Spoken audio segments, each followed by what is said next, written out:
Kelly, hi. Welcome, Hello. everyone. Oh. Hello, everyone. Welcome to a joint effort from Evolutionary Astrology, Maurice Fernandez, and the Cosmic Intelligence Agency. We have come together to celebrate the Aries ingress, the Equinox, of course, same time, Astrology Day. And something Maurice has put together, which is amazing, is a celebration of Neptune moving into Aries. So this is part 1 of 2 days. Part 2 is tomorrow. If you're here, then you know about it. Otherwise, you will get the links to part 2, let's say. And it's come together as the CIA does an equinox report every year and has done for about 15 years. And it's great to see that there's so much of that going on around the world as astrologers celebrate Astrology Day and the Aries ingress to look at the year ahead. And so coming together with these 4 fantastic astrologers, I first of all asked Maurice Fernandez to join me, and this is how it came about that we combined this wonderful treasure of astrologers over the next 2 days. So thank you, Maurice, for all the work that you do to put that together in this celebration. It's a really good idea, and it's nice to combine it. Thanks, Maurice. Absolutely. And thank you for all that you do, because we see the Aries energy full on, and it's great to ride this wave. Only the Jupiter in Aries, but anyway, that's enough to keep me going. And then we have the wonderful Ursula Stockjar down in Mexico, well, up in Mexico, down in Mexico for Maurice, and the wonderful Nadiya Shah, who happens to be in Mexico at this time too. So welcome, Mexicans. It's lovely to have you join us. And the first time that I've had, well, Ursula, no, not the first time I've had Ursula, not the first time Nadiya has been part of the CIA either. So it's really good to have you got your energy join us today as well. Thank you so much, agents. Thank you so much. Thank you. I'm agent 123. That's right. I hopped on early. Yeah. I think it was ISA conference 2014. It's Los something like Angeles. that. Yeah, I don't know. It's the times just now meld, and it's hard to. It's just amazing now that we're in 2025. You know how much we, let's say, have done in the last 15 years. Nadiya, I remember meeting you at UAC 2012, and we were kind of looking at each other, going, "Oh, you know, it's that girl." Yeah. Interviewing everyone, and look at you now, kind of thing. Yeah, no, really. And Ursula, you have been an amazing person for so many astrologers all around the world. Well, I do my best. You're a Pisces, you're always connecting and connecting people. You have a lot of, got an astrology house. I think it's a famous astrology house in Mexico City where there's so many events and so on. And of course, Maurice, with his work, you do so much and so prolific in sharing good astrology, let's say. So look, let's move into it. We're going to have a discussion about the Aries ingress chart.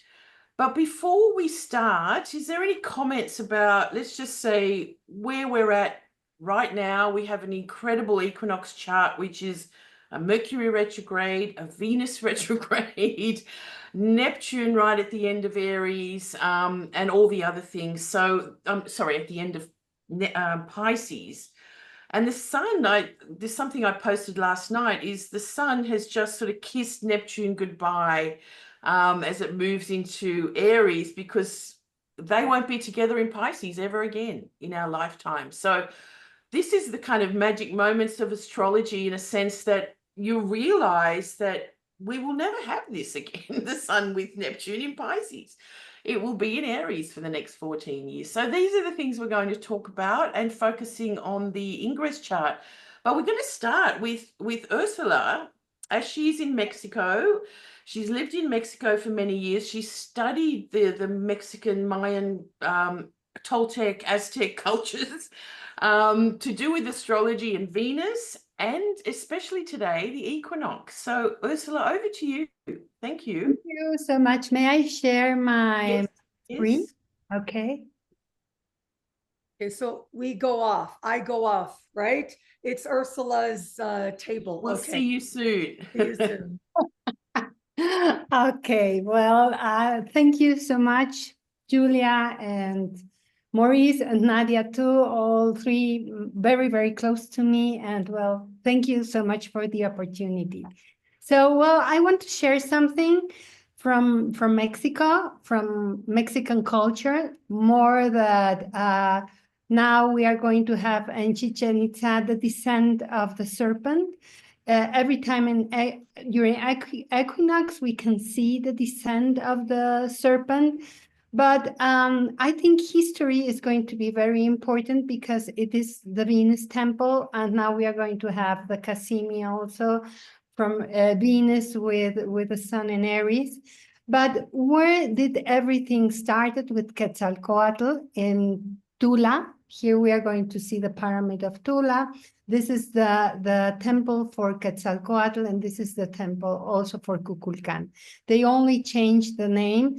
So Quetzalcoatl, he traveled through Mexico, and he took this god mythology, whatever, to Chichen Itza.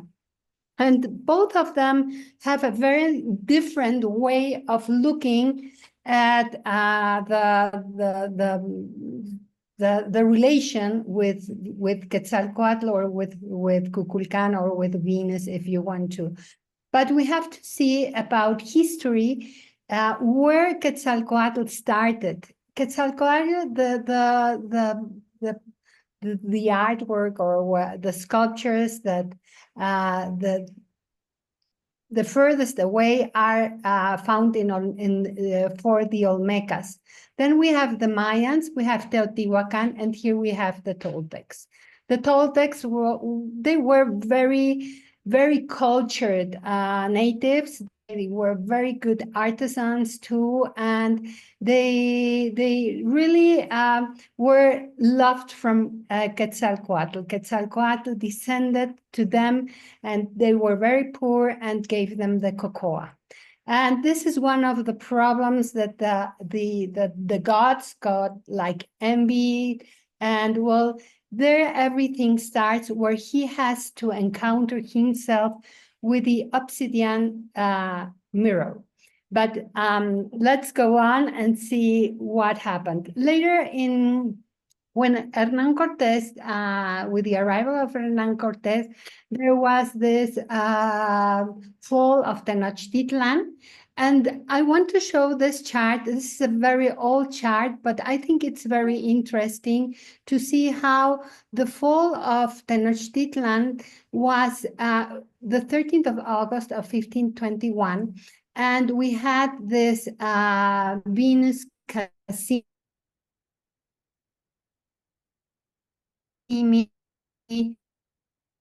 and all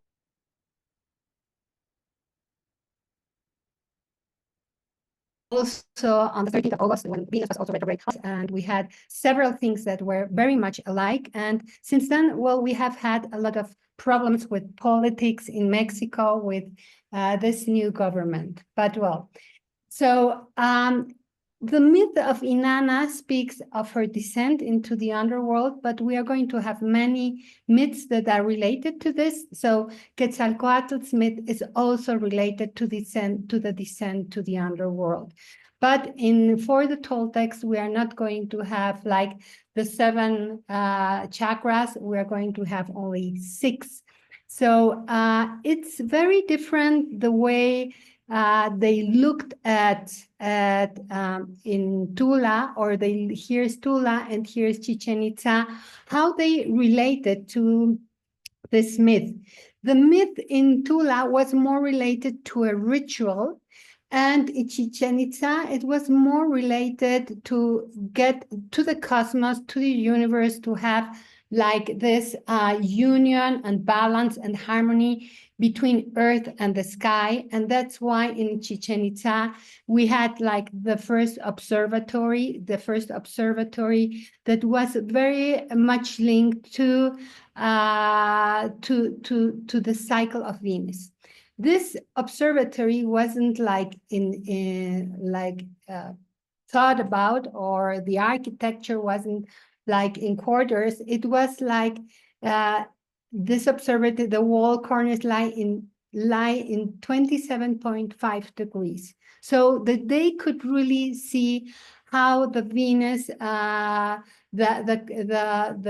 Venus cycle, and they predicted the Venus cycle even, and they had like only the 99% of precision. So it was incredible what they really did with their observatory around Venus and around the planet.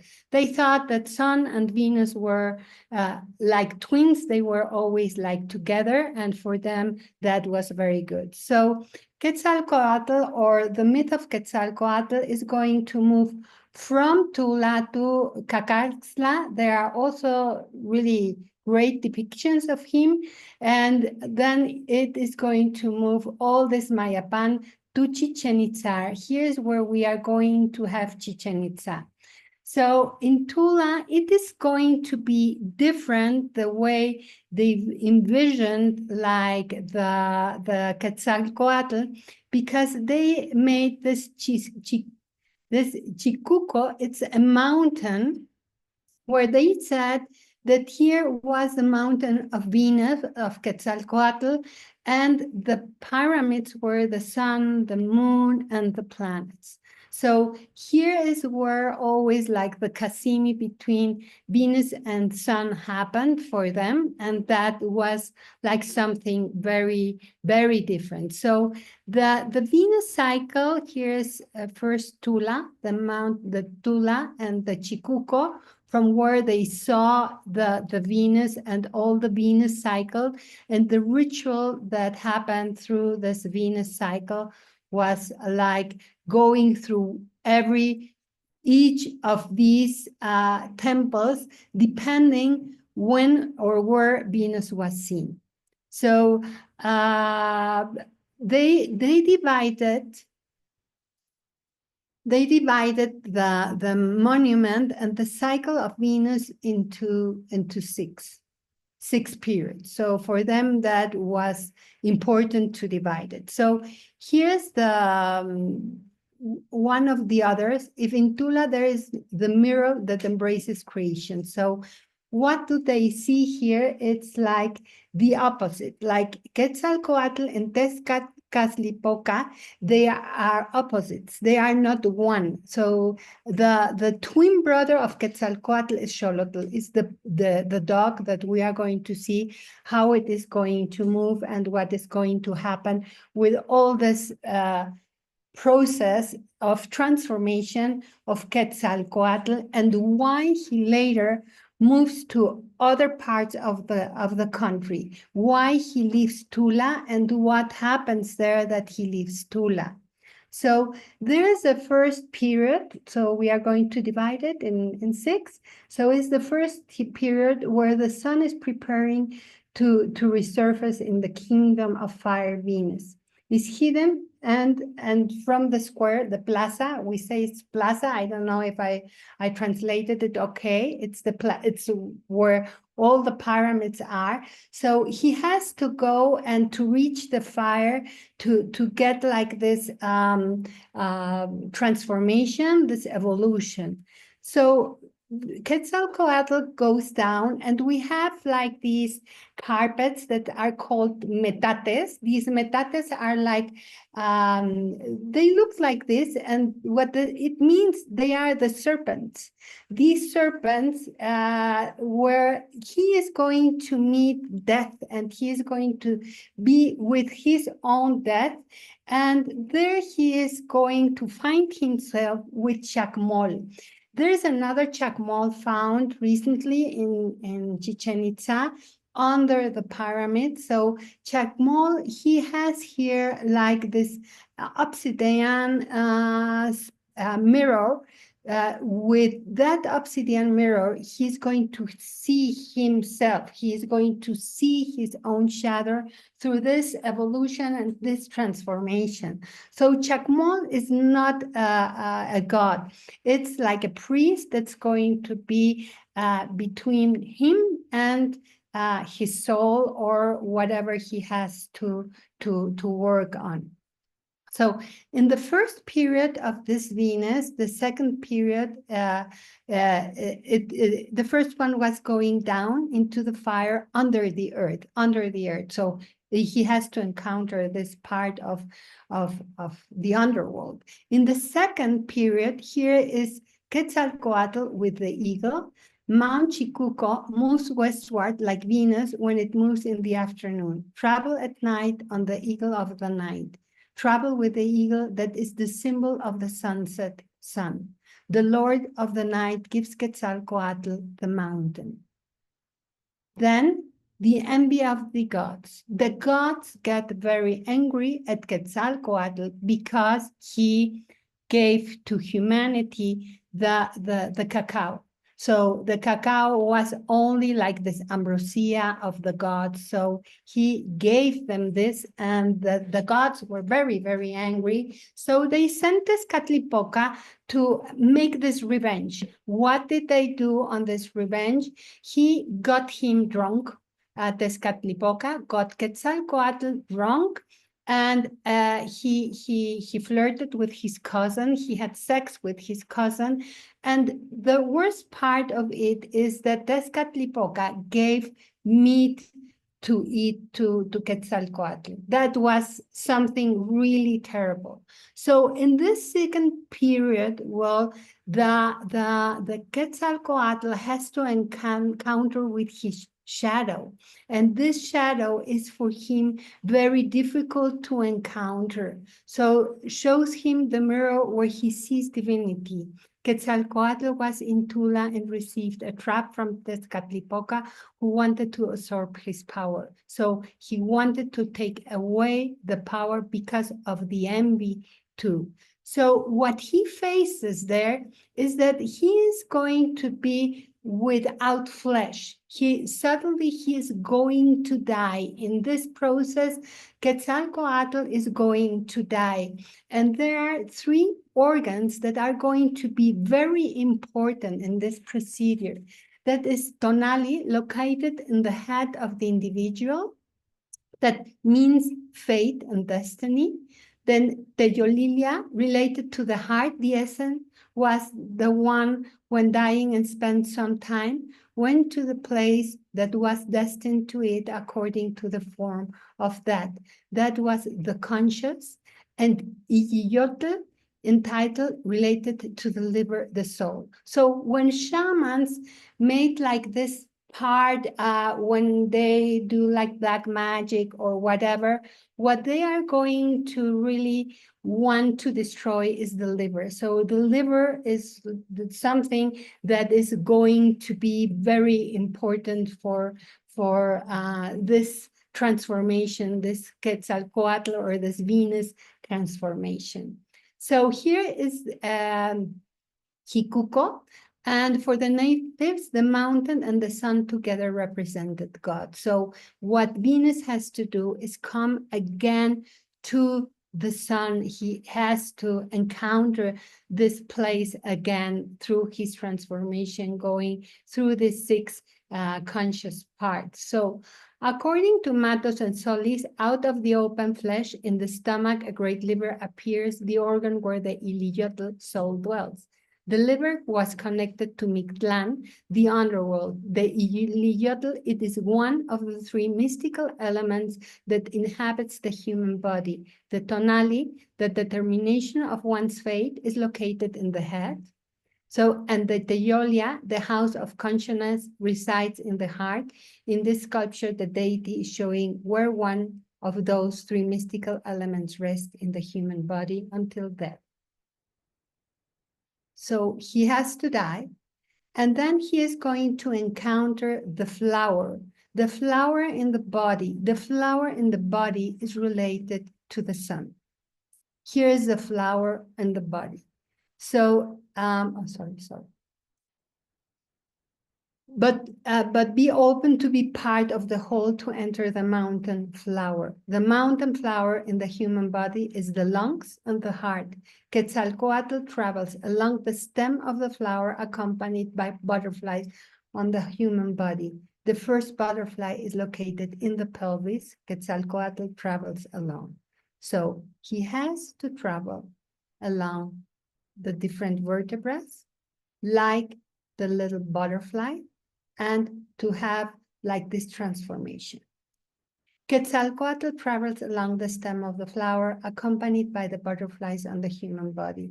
The first butterfly is located in the pelvis. Quetzalcoatl travels along the stem of its column. The butterfly vertebrae are the fire that ascends to your inner sky. The skull is the celestial wall. The cosmos and the sky come together in one form. The snake is the conduct, the duct through which it passes through the other side of the earth. The column is the stem of the flower, is a passage to reach divinity. Quetzalcoatl has traveled the flower stem accompanied by butterflies. The skull is a celestial world. The cosmos and the sky come together in one form. Then after that, then the third period, he has to go into the water. And in the water, he's going to be washed and cleansed. He can't be cleansed until he saw himself in the mirror in the shadow. So this shadow, he has to embrace that with humility, and then he is going to be cleansed and again like free. So after that, Quetzalcoatl will follow through the water, through this lake in Tula, like his twin Xolotl. Xolotl is the dog that's always going to accompany him into the underworld because he was like a little afraid to go into the underworld. But Xolotl, the dog, is the one who is going to give him his bones again, so he can be again a human. So later Xolotl will reappear in a shell. It's typical of Venus too, that comes out of the ocean. Quetzalcoatl delivers a cup of water to Tlaloc. It's the rain god to create rain. From here the lightning arises, the clouds are born. Whoever has touched this flies like green feathers and must behave with humility. Sadly and mostly calling the god, the Aztecs reconstructed several of the elements of the Toltec cosmogony. The petroglyphs of the Aztecs found on Mount Tula were duplicated at Tepeyac, showing that the Aztecs duplicated what they saw at Tula. When the Aztecs came to Tula, it wasn't really nice because the Toltecs weren't really nice people. They didn't like to make sacrifices or things like that. So for them, it was really difficult that they made it. The fourth period, descent into the underworld, Venus goes through a period of invisibility to enter the underworld. The presence or absence of the mountain has a relationship, locates the soul with that relationship, and any position of Venus holds a longing for a position of the soul here. Quetzalcoatl shapes his god. The sky opens, the earth opens. It descends through the center of the flower, through the ball game, down into the earth. Descend from the flower of the stars through the ball game to enter the monster of the earth.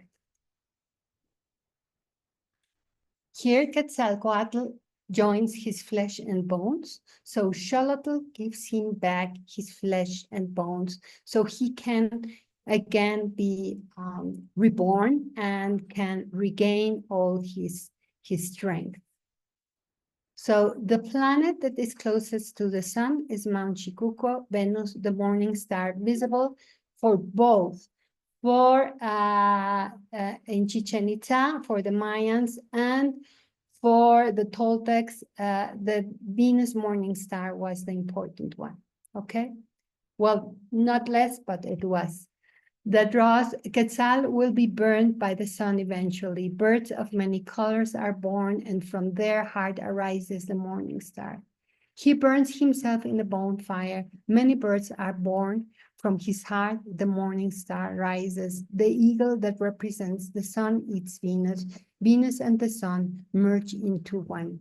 The wind mountain is a hollow mountain. This mountain in the human body is the inverted pelvis. Quetzalcoatl, as a morning star, releases its air that blooms and drives the sun so that it is not fixed burning the earth. The cycle of Venus returns to its origin. Quetzalcoatl returns to the womb of the earth, goddess, and passes through its strata in a denser place, down by the bones of its ancestors, the origin of the human body, seated by the cosmos. You have come to earth. Your mother and father sent you there. You were carved in your house where duality is. So this is the Mother Earth. An ancient listens is the Zipactli, where this is the Mother Earth that's going to hold the whole earth, that's going to give like this. Well, it's holding, it's giving this hold. So an ancient lizard that holds the mainland, when there were only endless waters, the Zipactli perched on the waters to support the land. So in Tula, the Zipactli is down. This is a mural of Diego Rivera. He made it in front of his home. So Quetzalcoatl is like, he feels very bad because he drank this the mezcal, and he drank this, ate this meat.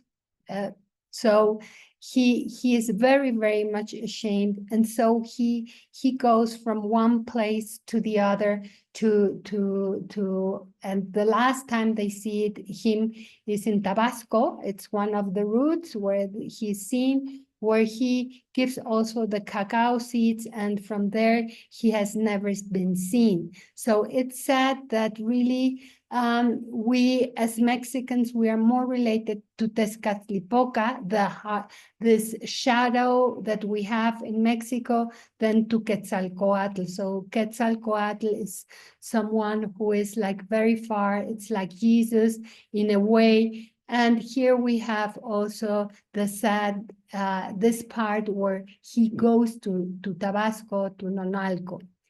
After being in Tula, he goes to Cacaxtla, and well, Julia has shown like certain images of Cacaxtla. That's why I put this. The calendar of the conquest for the ancient Mexicans. The calendar gave other rituals associated with the cycles of time, the agriculture and commercial activities. And here we have both the female Venus and the male Venus. We have here both of them in this. So I do not know if I have still a little more time or it's okay with it. I only want to address this because I think this is interesting for Mexicans. So for Mesoamerican belief in double nature of time and space. So we have the anecumen and we have the ecumenus. So it's more or less like also with the Greeks that we also have this. So here it's like this part, superior and ecumenic scope is where we are going to have the gods and the people, the same as in like Greece or the myths of Greece, the same. And then we have this underground where the underworld is. And for the shamans, usually they have to go to a different, the human levels of the thanatomorphosis and that of the shaman. So they are going to have to encounter with two mountains, the serpent, the alligator that's at the last, the valleys, the seven cliffs, the obsidiana winds, the crossing of the river where you're eaten by the jaguars, place without streets and exits. The Tezcatlipoca is related to the jaguar in Mexico. So, well, this is what I wanted to share with you. I hope I didn't take too much time. And well, Mesoamerican magic and divinations are part of their worldview that separates time and space from creation. They conceived a permanent flow of the will of the gods. They imagined the unity between divine substances and perceptible dying matter. Indigenous thinking is very implicit. You know something when you feel it. Westerns know things, but they don't feel them.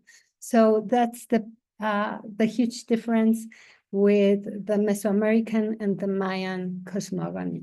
So, well, I hope I didn't take too much time of yours. Just enough. Thank you. Thank you, Ursula. Wow, I mean, amazing to hear about that. And of course, I think we could dive into this for 3 hours or more, because it's such a complex story and mythology, and wow. And you have sent me stuff about the Venus cycle according to, the ancient cultures in Mexico, but there is so much reminiscence of the story of Inanna going into the underworld and meeting, being pulled apart, and all that kind of stuff, and facing the shadow. That's so interesting. The Is Black that Mirror. related to the equinox? Yes, The definitely, because at Venus and the sun. yes, definitely, because at the equinox is when we see the descent of the serpent. Yeah. So the serpent's coming down every year, regardless of what Venus is doing. Yes, here, yes, it's like I have many more, but Here we see the serpent. here's the serpent of the equinox, and it's always related with the 21st of March. Yeah. 2-3 days, and also in September, but usually September is raining season. And we also have the lunar equinox there. And during the sunrise on June 20th and on the sunrise on December, you only can see one wall of the pyramid. So it's very much related to Venus too, because Kukulkan, here's Kukulkan too, he is descending. So for the Mayans, the descent of Kukulkan, it meant like more related even to nature, to the universe, to the cosmos, to things that go beyond. So there were a little difference. Kukulkan also had his brother like the Tezcatlipoca, but it wasn't like the opposite that we can see with Quetzalcoatl and Tula. Quetzalcoatl and Tula, there are the opposites, the same as with Inanna and the Ereshkigal. There we have like the opposite forces like fighting each other and things like that. Not so much in the Mayan cosmogony, but in the Mayan cosmogony, this was a very important time where they were related to transformation, evolution, things like that. I want to show just a quick photo. If you don't mind, Ursula, I'm going to Yes, so change. Gemini Brad has a video he made when he was in Tulum with a retreat.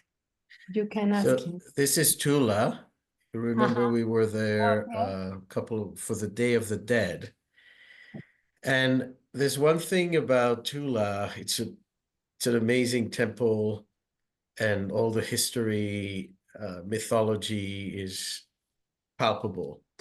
But when we left Tula and we were just by the gates and we talked to one of the vendors there,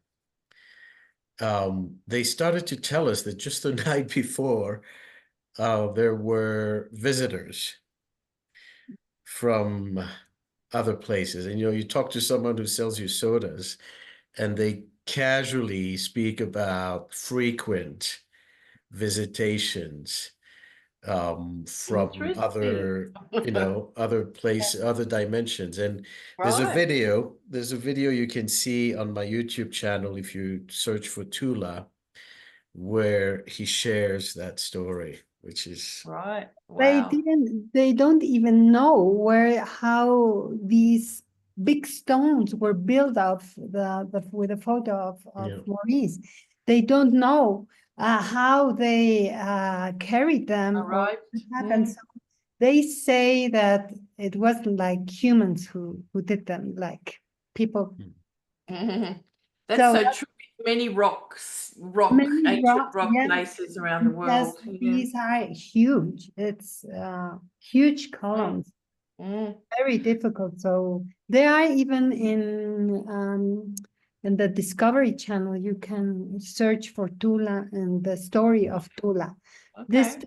what I showed you here, is not that much that you can find it that much, but it's the story of the whole, how they found it, how they discovered it. So that's amazing. It was burned down. That's why all many of well, the temples or the stones are not there anymore. But well, thank Thank you you. so much. Thank you, Ursula. Yeah, sorry, we have to keep going because the Nadiya won't then be able to join us I back know, in and stuff. I know. But it's totally fascinating. I just wanted to add that because of the equinox, the serpent, going down into the earth during the equinox, happens every year. But with Venus retrograde at the equinox, is an 8-year pattern, right? Or in Aries, let's say. But the pattern for Venus to be so close to an equinox retrograde, therefore conjunct the sun 2 days after the equinox, which will also get closer in the next 8 years,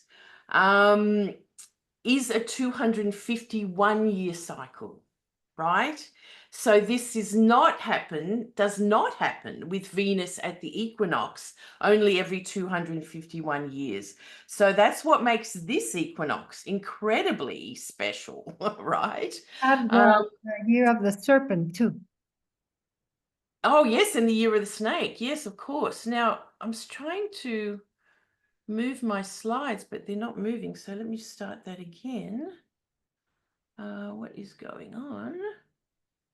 Oh, here we go. Now we go. So look, just before we go into the details of the equinox chart for this year, let's just have a little quick recap of last year's equinox. Maurice, we had the moon opposite Pluto, and we were all looking at that going, well, it's going to be quite a volatile year. I think it's lived up to its name, and especially how it's kind of finished in the last few months with that Leo moon. I mean, Mars went retrograde over that moon, didn't it? So, and this is where we saw so much sort of, ramp up, especially in the USA and, geopolitics around the world. Yeah. And it's the same moon as Israel's chart. Right. 4 degrees Leo. So yeah, that was also a hot spot, obviously. Yeah. And no planets were retrograde, which is really interesting. And this time there's Mars and Venus and Mercury retrograde. And the other big thing was, of course, the Saturn-Venus conjunction, which, heralded a difficult year for many. And Ceres squaring the nodes. Now, Ceres has a lot to do with, let's say, underworld experiences, in a sense of losing homes, losing families, and we've seen a lot of that. And Ceres was also out of bounds all of last year, so the signatures were pretty intense when we look back, right? So anything you want to add? The nodes were also there, so it wasn't like today. It's also an eclipse season. And the eclipse was in, Aries Libra, which quite often brings power struggles and call for liberation and the need to basically, the activism for justice and independence. So it was, and I'm going to touch on this also from a Mercury point of view, Yep. a year where there were a lot of protests Mm. in many different parts of the world. And that continues. It's really ramping up, isn't it, as well? So this is the equinox chart, again, set for 0 Aries. We will see different parts of the planet as we go.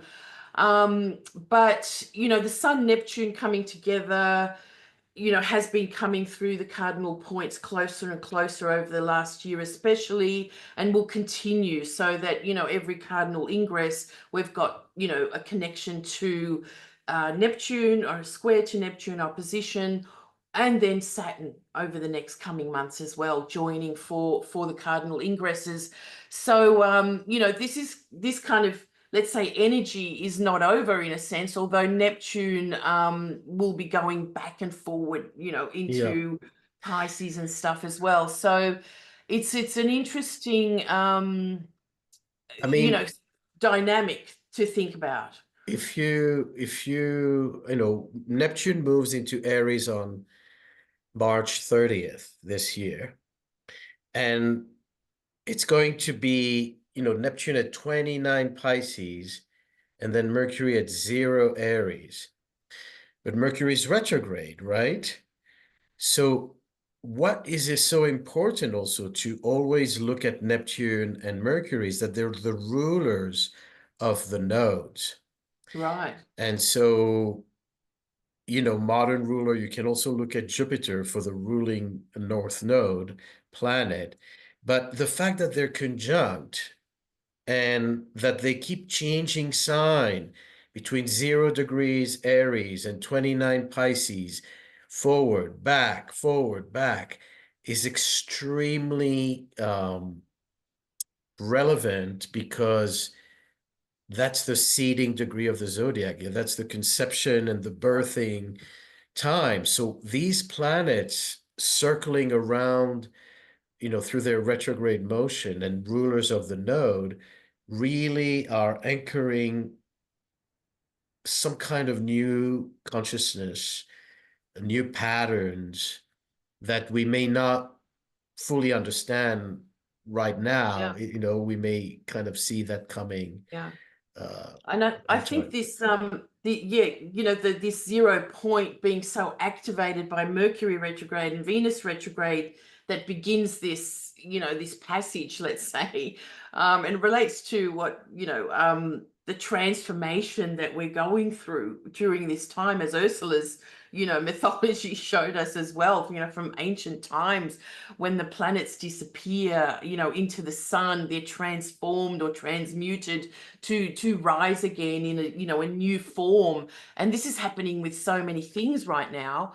I did look back at Venus and Mercury retrograde being together for an equinox, and as I was saying, for Venus star point to happen so close to an equinox is 251 years. So I looked back 251 years to find if Mercury was retrograde, and I couldn't find it. It's in Taurus, or it's back in Pisces, or Venus is in Pisces. They're not together in this phase, like at the beginning, before the sun, or let's say the balsamic phase of their retrogrades, before they sort of move through to morning stars. I haven't found one for 500 years. So to be so close. So and again, that takes a lot of looking. So, but knowing that I'm looking for a star point and then trying to find Mercury in that position was my key. So just to I think that is just so significant for these two, let's say, inner planets to be so together in this moment as well. And they retrograded at the same degree. They both started at 9 degrees Aries. Yeah. They're retrograde, and they're both moving, where the eclipse will be. where the eclipse will be. So that 9-degree Aries is so, hot. And they both retrograde into Pisces, and they both kind of cross the North Node. And back to Saturn. And back to Saturn. So we saw what happened when Venus was on the first pass on the North Node, a few weeks ago, and there was this whole tariff war with Mexico and Canada, and Venus has to do with the economy. Yeah. Now it's retrograde, and we see what's going on also with the economy and with a lot of uncertainty. Yeah. So, yeah. What will present itself as she comes back and stations near Saturn, what will pull through, or what will be kind of like locked, and they know that's not going to happen, or things will change. So it's very variable during these retrogrades of the inner planets, isn't it? I remember years ago, there was a Mercury retrograde in Pisces.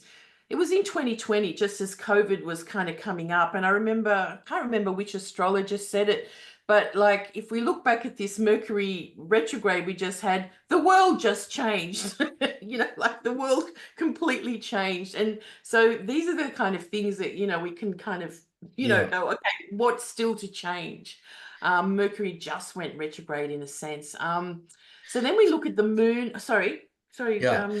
One of the things, I mean, go through the list and then I'll recapture something. Of course, the moon is very important in an ingress chart, and it's in Sagittarius, so ruled by Jupiter in Gemini, which is then sort of, ruled by Mercury in Aries, that's retrograde, which is, with rulerships, we go down the line, and this one, and we stop if there's what do we call it, a rulership, right? But nothing's in their rulership, so we keep going in this kind of chaotic circle. But right? It ends with Mars moon.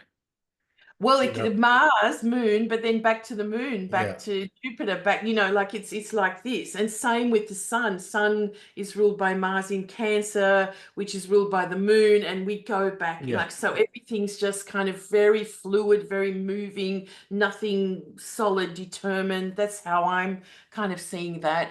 But the important thing is the moon is out of bounds in this chart. And I think it was last year as well. And that's because we are in the lunar standstill kind of years, right? Which is actually peaking right after the equinox as well. So this is like 28 degrees, 43. I mean, it's like it's moved up. I've got a graph of it later, but just to understand, and I remember speaking about this at the Capricorn equinox, that we are in these extreme times, these extreme sort of moments where even the moon is like, completely in its journey every 2 weeks out of bounds, like as far as it goes, and peaking at this equinox. So, or like it peaks when it's at 29 Sagittarius, so a day and a half after this, after this moon in Sagittarius. So Mars is squaring Chiron, and I think we can all feel that. And Mars is still in its shadow and returning to a very important degree, which I'll show you in a minute, which is 23 degrees of Cancer, and Saturn sextile Uranus. So there's something very much shifting with that sextile as well, or being formed, that maybe we are not so clear about. Yes. Well, I think it has to do also, the Saturn and the Uranus in Taurus. Saturn has to do with what we had as references, what was solid, what, the rock. And Saturn in Pisces has already eroded many structures. And things that we thought were reliable are suddenly not, beginning from governmental jobs and everybody's fired, to Bitcoin, challenging gold. So all the standards are being questioned, and especially this sextile, because Uranus in Taurus pushes towards cryptocurrency, alternative, decentralized currency. And now Trump, has bought a lot of Bitcoin for the United States and wants to create a reserve of Bitcoin, which could either compare to gold or, replace gold. Who knows? But there's something being really challenged between the old order of Saturn and the new order of, Uranus as far as, currencies, will the dollar hold as a standard? Will gold remain the standard? All these are in the balance. Yeah. And then we think about Neptune going into Aries going, well, we can't expect things to be the same at all, as we go forward. So, gosh. And then these zero crossing points, just remembering when Uranus crossed zero Aries back in March 2011, Jupiter crossing zero Aries 3 times in 2022, when the Queen died and there were 3 changes of government, just as an example. In the UK, zero Aries, of course, it was a tsunami that happened exactly just like a few hours beforehand. Neptune at zero Pisces, of course, not zero Aries, but the last time Neptune changed signs, we had the oil Gulf disaster, right? Didn't we? I mean, we had Fukushima, and Yeah, that was the Uranus Aries into Aries. but Neptune at zero Pisces. Yes, that's what I'm just saying. Zero Pisces, yeah. Neptune was, that was 2000 and No, that was sorry. February, March 2011. I think it's a mistake here, August. No, I think Uranus went into Aries March 2011, and I remember it really well because it was my birthday. And Jupiter in Aries, but Neptune at zero Pisces was it happened a few times, but I think it was February 2012 when the Gulf disaster, the oil thing happened. And then this year, as we look at it, we had the nodal axis crossing this point, Venus, Mercury, Neptune, Saturn, Ceres over, coming in and out, well, for this equinox and then over the next year. Jupiter will square this 0 point at zero Cancer in June and probably a few times. Does Jupiter go back to Gemini? I can't even remember. Or just moving forward? No, yeah. And then we have this, because of the 0 point, we've got Pluto sextile at 0 or around 0 Aquarius.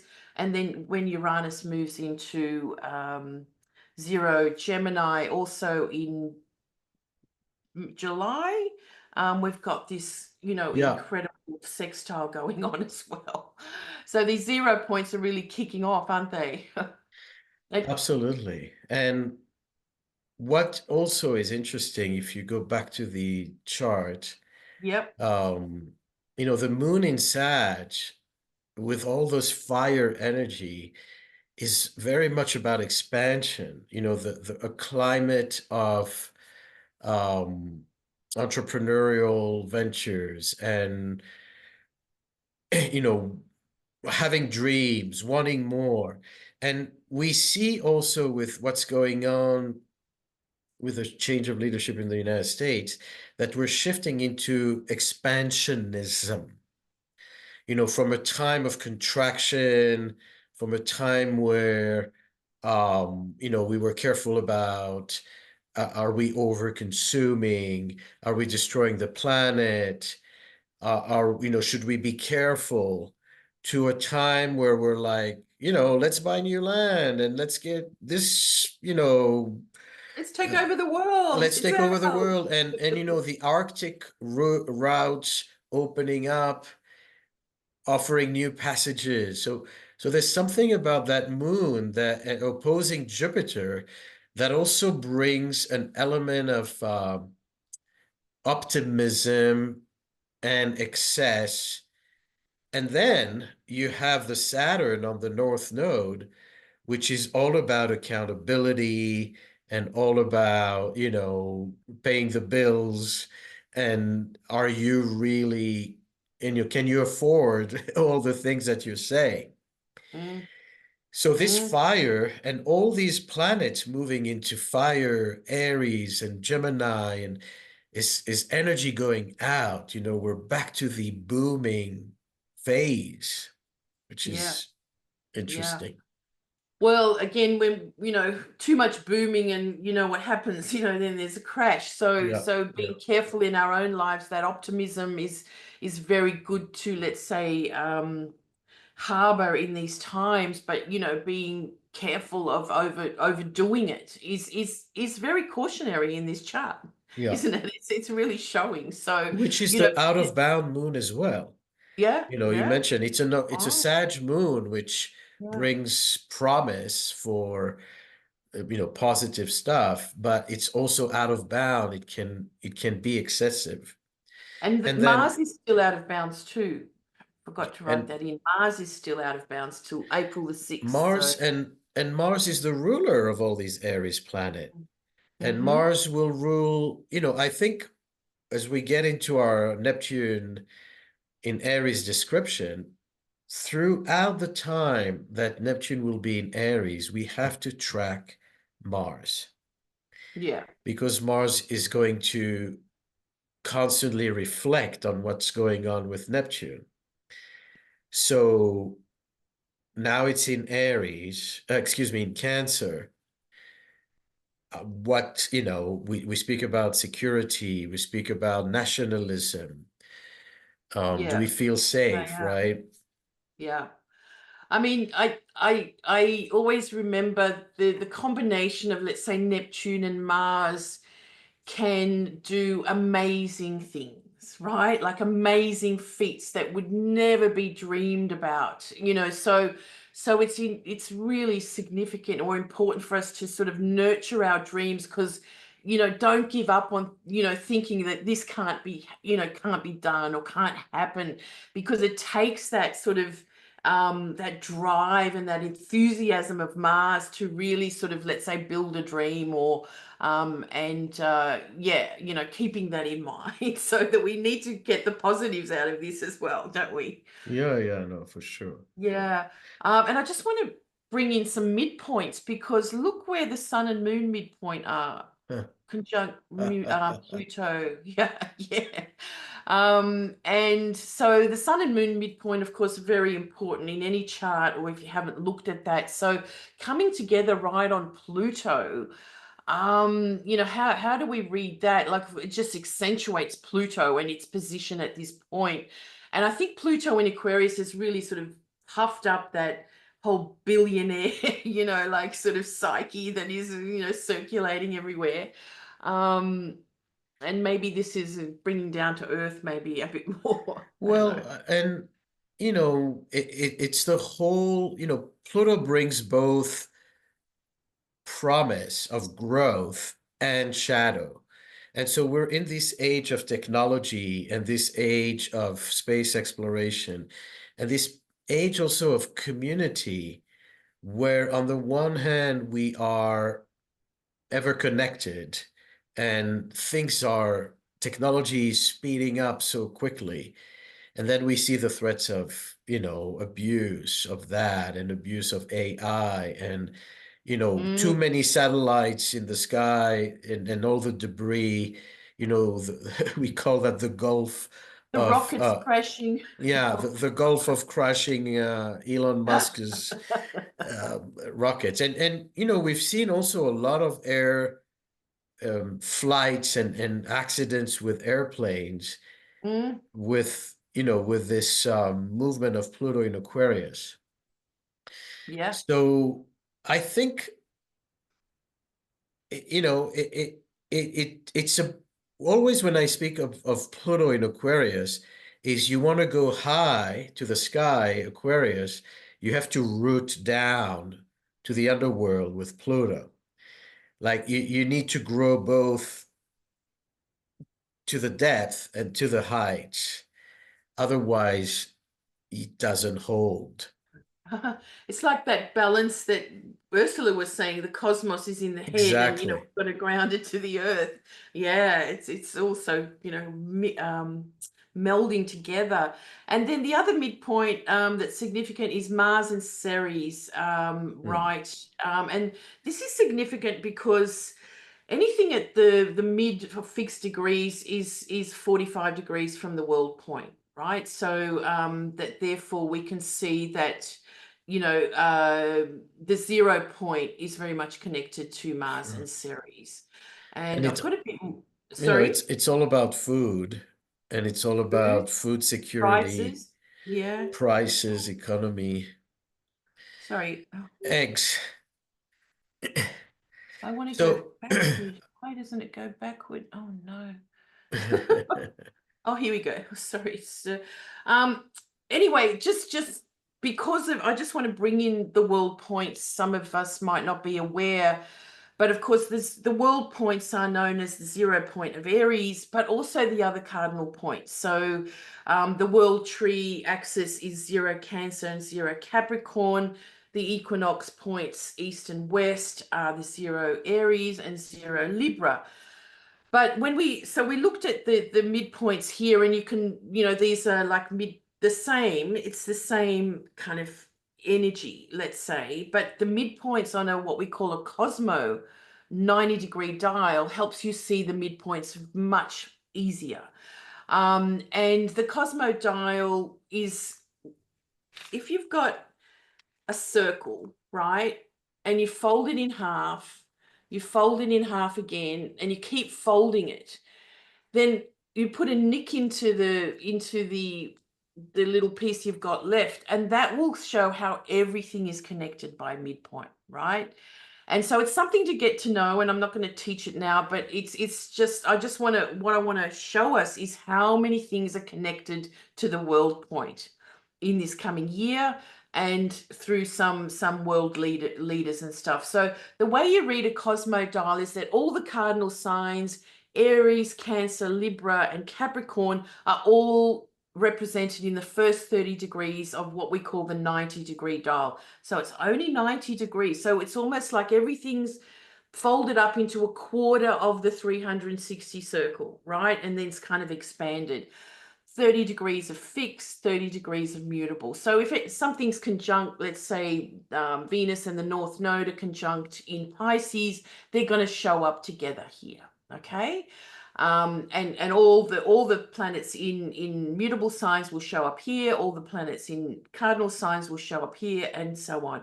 And so from across the dial, we also have things that will be exactly opposite the world point. So if this is the world point, 45 degrees of 15 degrees of fixed, so that's 15 degrees of fixed will be a world point, right? Mm-hmm. And let's keep going here. And then 22.5 degrees of cardinal is a world point. And then we can keep folding, but let's just keep it to the 8th harmonic.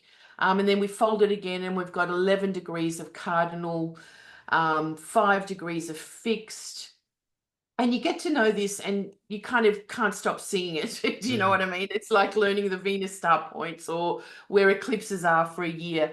So opposite the 22 degree, oh gosh, why isn't it 22.5? Opposite is 7.5 mutable, right? So if you see something at 22 cardinal, and then you've got something at 7 mutable, you know that they're crossing over. You know that they're in a midpoint structure together.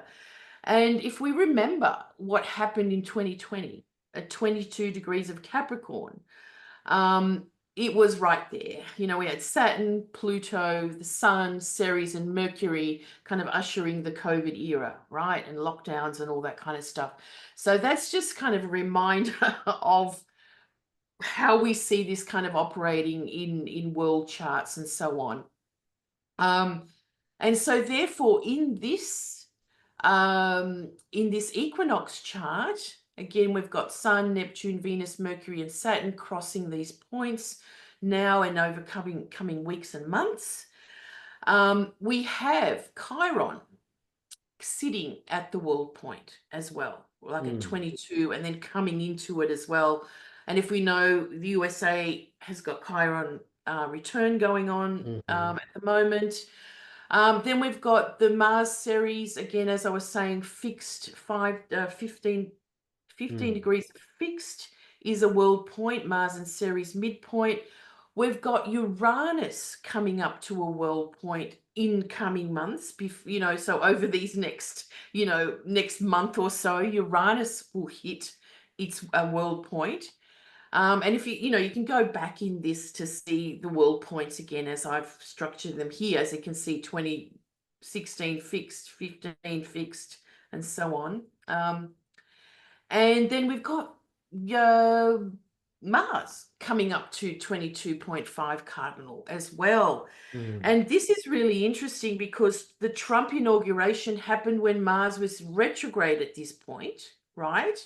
On the, what was it, 9th of January or whatever date that was. Mars was retrograde at this world point. It's coming back to there. So I'm really kind of thinking there's going to be some repercussions of this, like a culmination of energy of what's been happening. And then we have and yeah, returns here on the eclipse. Sorry, it's there on the eclipse at 9 degrees of Aries.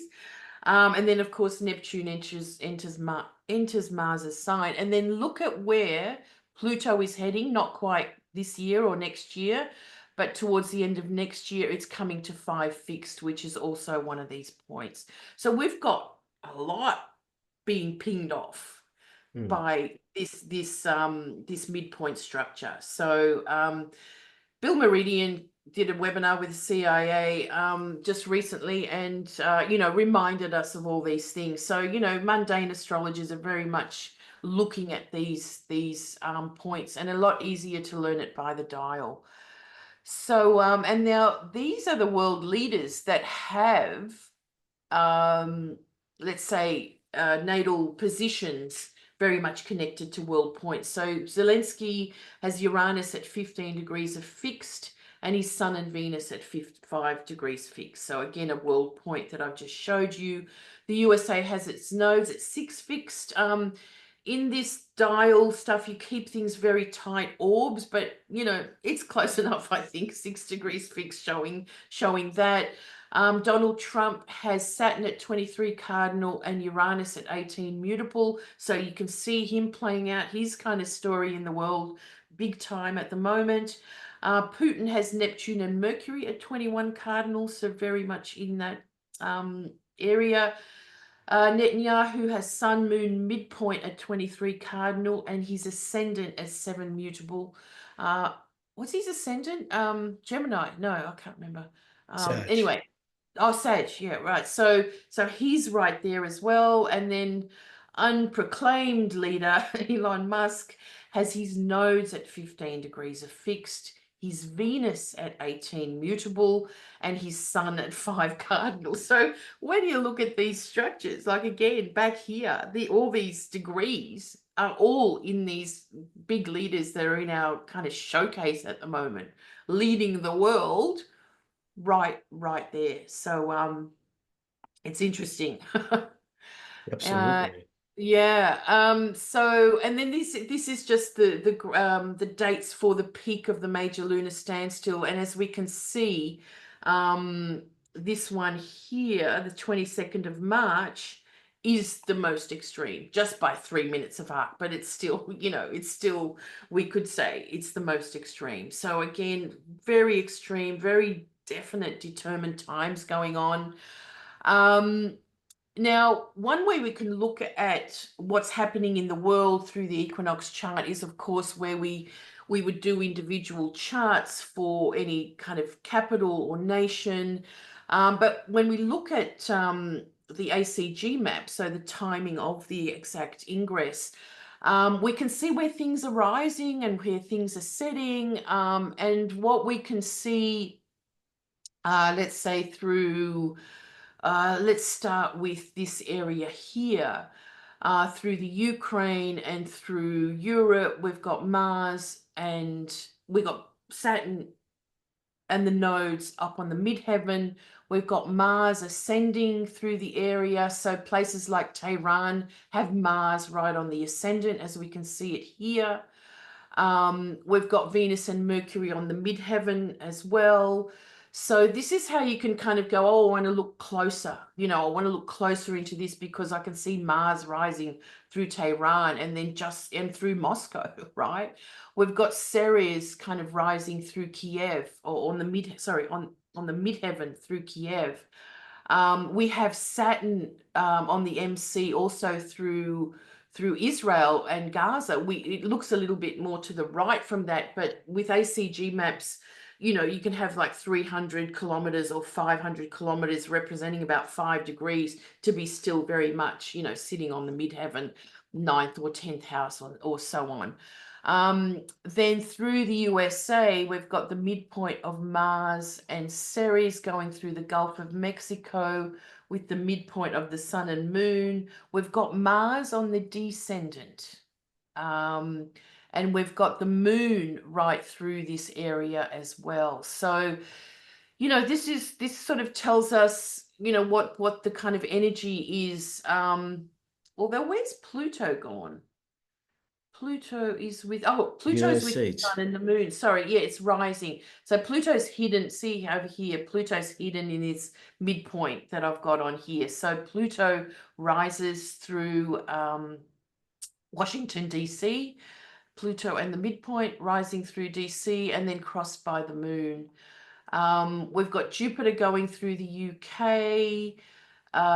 There's quite, you can look at this chart sort of, you know, throughout the year and you'll see it sort of activated in so many ways.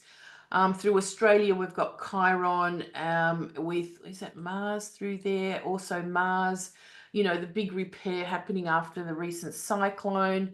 I mean, there's been tornadoes through this area here, which Mars and Ceres, Mississippi and all that, yeah, as well. Israel is 2 Cancer ascendant, right? So what am I going? Yeah, because Mars is in Cancer, so Israel 2 Cancer ascending, and that's really interesting because the star point is 2 degrees of Aries, so squaring that. So again, so many ways you can kind of dive deeper into this, and it's probably harder to see on this computer screen, but you know, take a screen grab or look at it closer or in your own so just to clarify it for everyone, yes, this basically represents where the equinox chart is going to be strongest. You know, in the equinox chart, which part of the world are going to capture some of the dynamics, the Mars or the Jupiter, etc.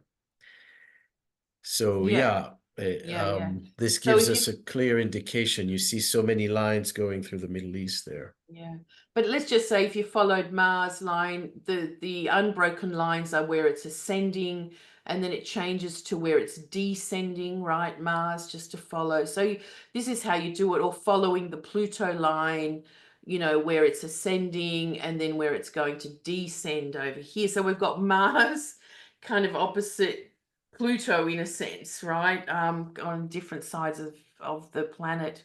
And then I always look at the geodetic map, and for those of you that don't understand the geodetic map, this is the same time for the equinox, but the geodetic map is like slotting in something into a grid. And the grid the grid begins of 0 Aries at Greenwich, right? So we've got the line down there, and so all the Aries and Pisces planets, of course, are showing up there on the midheaven. So that every place on the planet has a particular zodiacal coordinate, right? Like Melbourne's got an 18 degrees Sagittarius ascendant with a 28 Leo MC. Sedona will have its own coordinates, right? And so so you put in, like you can put in your natal chart or whatever into the geodetic map, and you will see things changing slowly over time, except for the moon kind of moving through, right? And most recently, I kind of, there was the not the earthquake, the cyclone off the coast of Brisbane, and we can see that Ceres and Jupiter were kind of closer in there. It was a few weeks ago, and the moon had moved through, and I was looking at the geodetic map going, well, I wonder if the cyclone, because the moon will move through, the moon was there when they were anticipating the worst, and as the moon moved off there, it weakened, right? And you know, so I've been watching this, and it's just so fascinating. Anyway, these are the kind of things you look at. The moon moves through an area, but let's have a look at Tehran. Tehran has, and this whole area where the US is now, you know, targeting Yemen, is Uranus right through there. Okay, and that's been there because it's at 24. What is it? 24 Taurus. 24 Taurus is the MC of Tehran in the geodetic map. Okay. Israel is like 5, or Jerusalem's 5 degrees Taurus. Moscow's 5 degrees Taurus. All this area is 5 degrees Taurus, and many of the world leaders have got 5 degrees fixed. As I showed you before, 5 degrees fixed kind of energy in their chart somehow. So this has just become such a sort of fascination for me. Then we've got that we had a tanker collision where all this Neptune was, and you know, conglomeration, Venus retrograde in this area, crossed by Pluto as well. And we had the tanker collision. We've had the renaming of the Gulf of Mexico, the astronauts returning in this whole area, a tornado going through in this whole area. So that's been such a hot spot. And look where everything is, like all this Aries, Pisces. So Aries and Pisces rise through that area, okay? They're not on the MC, they're actually on the ascendant, right? And if you want to know more about geodetic maps, I've got some classes at the CIA, but it's just totally fascinating. I love it. Washington has Chiron and Eris going through there, and has done since, well, the last year. So through the election, through the inauguration, Chiron's going through the US on that spot. So for example, the USA has their sun at 13 Cancer. On the geodetic map, 13 Capricorn is on the MC, right? And 23 degrees of Aries rises. Now, that's another thing about, remember what I was saying about 23, Mars at 23 Cardinal coming up for the eclipse, that Mars will be squaring right on the USA. So again, many things to keep following here. Mars is going, Cancer rises through this area, so we've got Mars there as well. And as we know, what is it, Serbia and Hungary have had really big uprisings at the moment. And of course, the whole NATO alliance is very sort of shaky about what to do. And then of course the eclipse. The eclipse And over this area. NATO is an Aries entity. Right, yes. I've got their chart somewhere, but let's just see. Is Nadiya back? No. Yeah, she's back. She is. Okay. So this is my last one for now. So so the eclipse, because Nadiya is going to talk about the eclipse and into Neptune in Aries. So this is now the eclipse that actually shadows Russia and over to the USA. The eclipse actually will rise over the USA. There's the sun rising there, and then go through all over Europe and over to Russia. And we can look at the Saros cycle of this eclipse series and look back to the years of 2007, 1989. Of course, that rings a bell with the Saturn-Neptune conjunction happening there. Back to 1971, 53, 35, and 1917. So we're in this eclipse cycle series of whatever Saroses are happening this year to take us back to those years.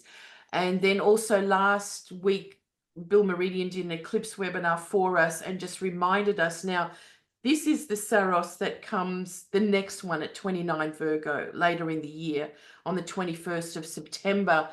And how much it is connected to the Russian USA, you know, alliances, Cold Wars, and so on over the years. So, and then the Saturn-Neptune cycle, which is 36 to 37 years, locking into every second version of that. As we know, Saturn-Neptune happened at the Berlin Wall fall in 89, then 53, 52, and 1917 when the Russian Revolution started. So it's this cycle of Saros and eclipses very much linked into the Saturn-Neptune cycles. And so again, something else that's really showing us in the thick of things.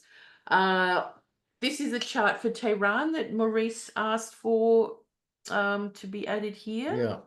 Well, you see again, you know, very graphically, that Mars is an important indicator because we're talking about the Aries equinox, we're talking about Neptune moving to Aries. And so to see Mars rising in that area does speak about the challenges of war and the challenges of destabilizing the local regime. And with Saturn, Neptune coming together, we can anticipate that there will be the crumbling, because Neptune disintegrates Saturn. And so the structures start to fall down. And, we don't know to what extent, we don't know, when exactly, but we see that this equinox chart is quite specific, its exact degree in Tehran. Now, another thing I wanted to highlight, speaking of the moon in Sag opposing Jupiter, it's also a lot about migrations, changes.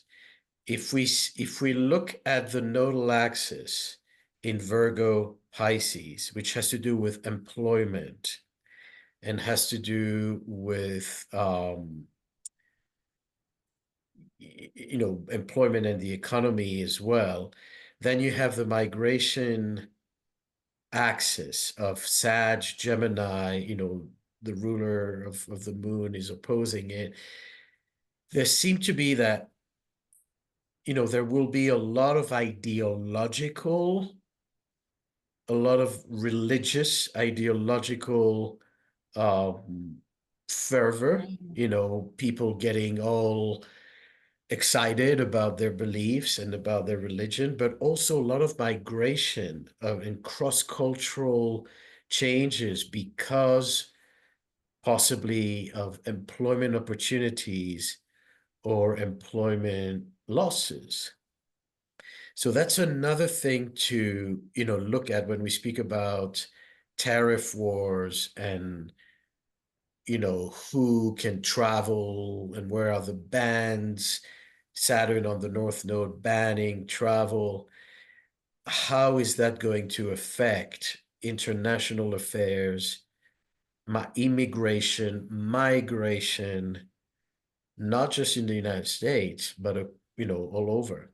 So when, looking back at Julia's charts, if we see that this Saturn is so strategic, look where Saturn is on the geodetic map. Where is it rising? Where is it on the MC? Look where the moon is to see where the migrations can be more amplified. So that's well, it goes right over Gaza. Yeah.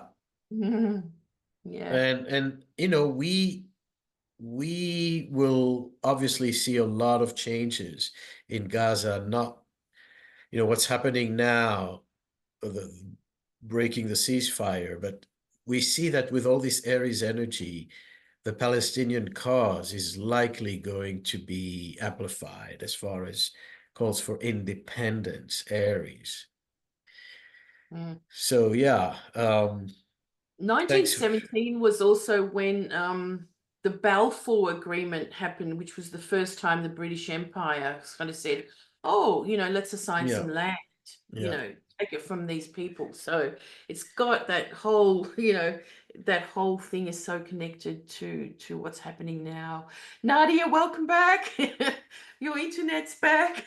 Well, thank you. Well, no, the internet is not on. It is still my phone data, but it just feels like there's a lot going on.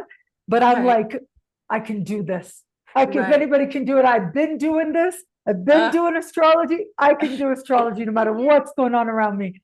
So let's do it. Yes. That's okay. So Maurice, we can go back to things, but Nadiya has to go by a certain time. Sure. So let's go back to dear Nadiya. Thank you. Oh, thank you. Now you're going to talk about the eclipse and Neptune. I am. Where is my eclipse? Come on now, show yourself. Let me see here. Oh, here we go. So I've got a few charts here, ready to go, right? Fired up, ready to go. We got a bunch of charts here to talk about. Let me just first check in with everybody. How's everybody doing? There, I hope you can't hear any background noise. Can you? Is there background noise happening? We hear your dog You barking. hear, sorry? I'm joking. I'm joking. Go ahead. Okay. You can hear me okay? Is Yeah, it yeah, only my perfect. voice coming through? Okay, that is my no background noise. Great. I have a good mic for a reason because I never know where I find myself. But I just want to say a very quick hi to everybody who's here. I love to stay in touch with you guys in the chat to see how you're doing and how you're feeling. So feel free to share some of your own perceptions and ideas as we co-create this part of my presentation together. So we've got really exciting skies coming up, right? Big moves in the sky is something that I really like to say. And that is because we are on the precipice of a very important solar eclipse. And there are a few things that make this eclipse special. So Just one is, keep the mic Yeah. just a little away because Okay. you're coming distorted. there we go. Thank you, Maurice. Be my production person. Hold on a second. Let me see It's perfect. We what's hear you happening well. here. Okay.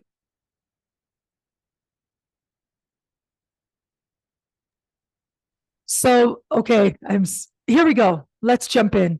I'm very happy to see all of you. Let me put my mic down here, my beautiful sensitive Amazon mic. Let's go for it. So we've got this huge eclipse coming up. This is going to be the last eclipse that we see in the energy of Aries for a while. It won't be until 2032 that we are going to have another eclipse in the sign of Aries. But there's something else to take into consideration here as well. We all know, I think some of us have really been looking forward to, in some cases with great enthusiasm, to the fact that we are going to have these planets moving back and forth between two segments of the sky. And that is the energy of Pisces into Aries, and then back into Pisces. And then next year, in time for Valentine's Day, we are going to have an exact conjunction of two big planets in the sign of Aries.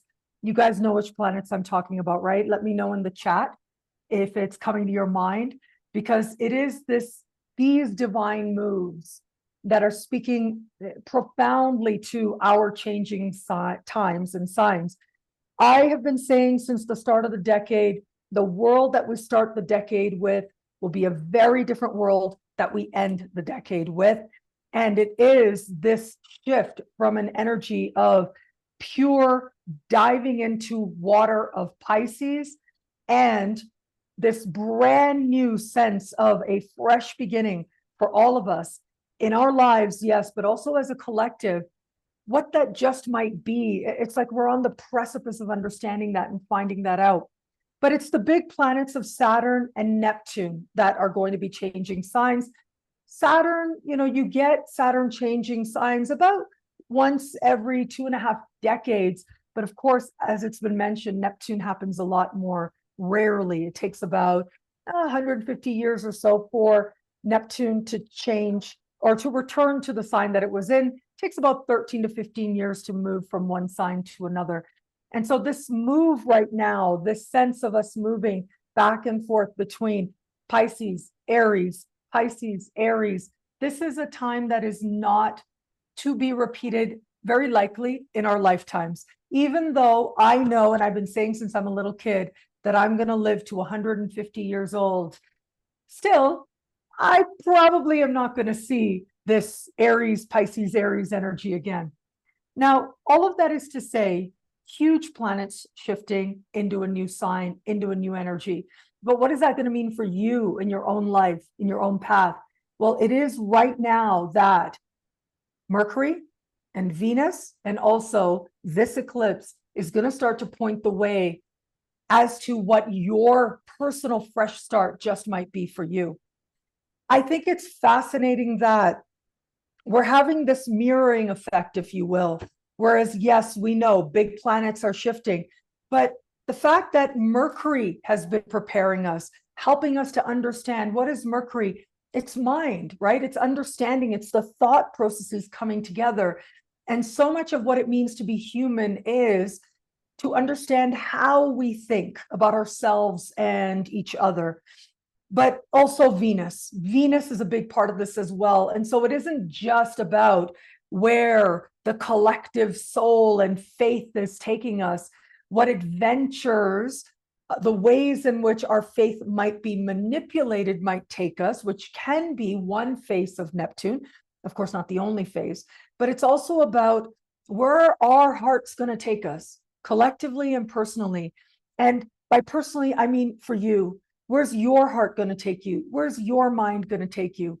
Now, by their very nature, Piscean energy has a certain, for lack of a better way of putting it, a certain passivity to it, right?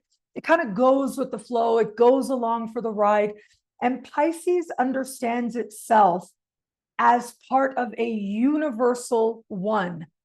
It is connected to everyone and everything. And in that way, it is rightly considered an archetype that is profoundly spiritual, because this is the essential truth of what it is to be alive, is that each and every one of us, this idea of us being individuals can in one sense be an illusion, but it's also how it is that ultimately we know the best of ourselves when we can feel each other, when we bring that level of empathy that we not only see ourselves in each other, but we know ourselves as each other.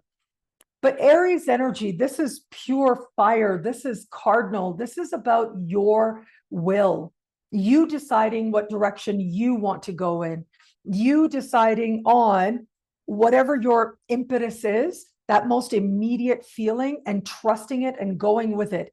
Now, that can also be called impulsive, not always the wisest strategy, but I think that's part of what we're learning here right now as a collective is trust your impulses. Yes, have a zest for life and living and enthusiasm for all things, but also don't forget that there is a divine connection, and that perhaps by balancing the two, we might just know ourselves as even better and even more.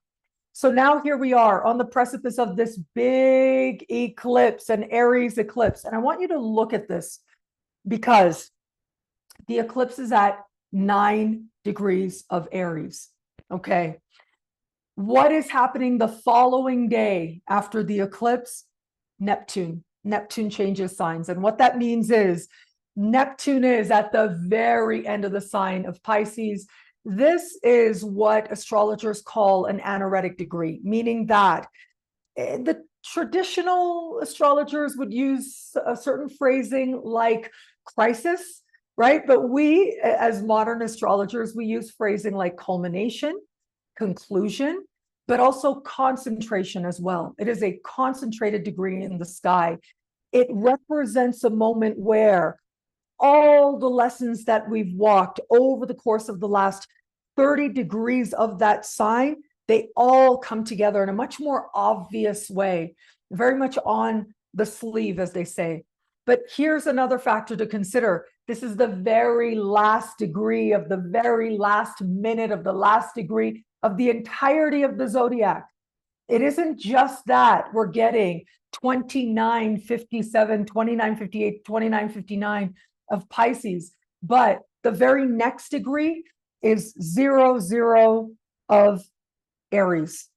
Brand new cycle, brand new, larger 12 sign cycle, 360 degrees all the way around the zodiac. And we are approaching the very last degree of the very last sign.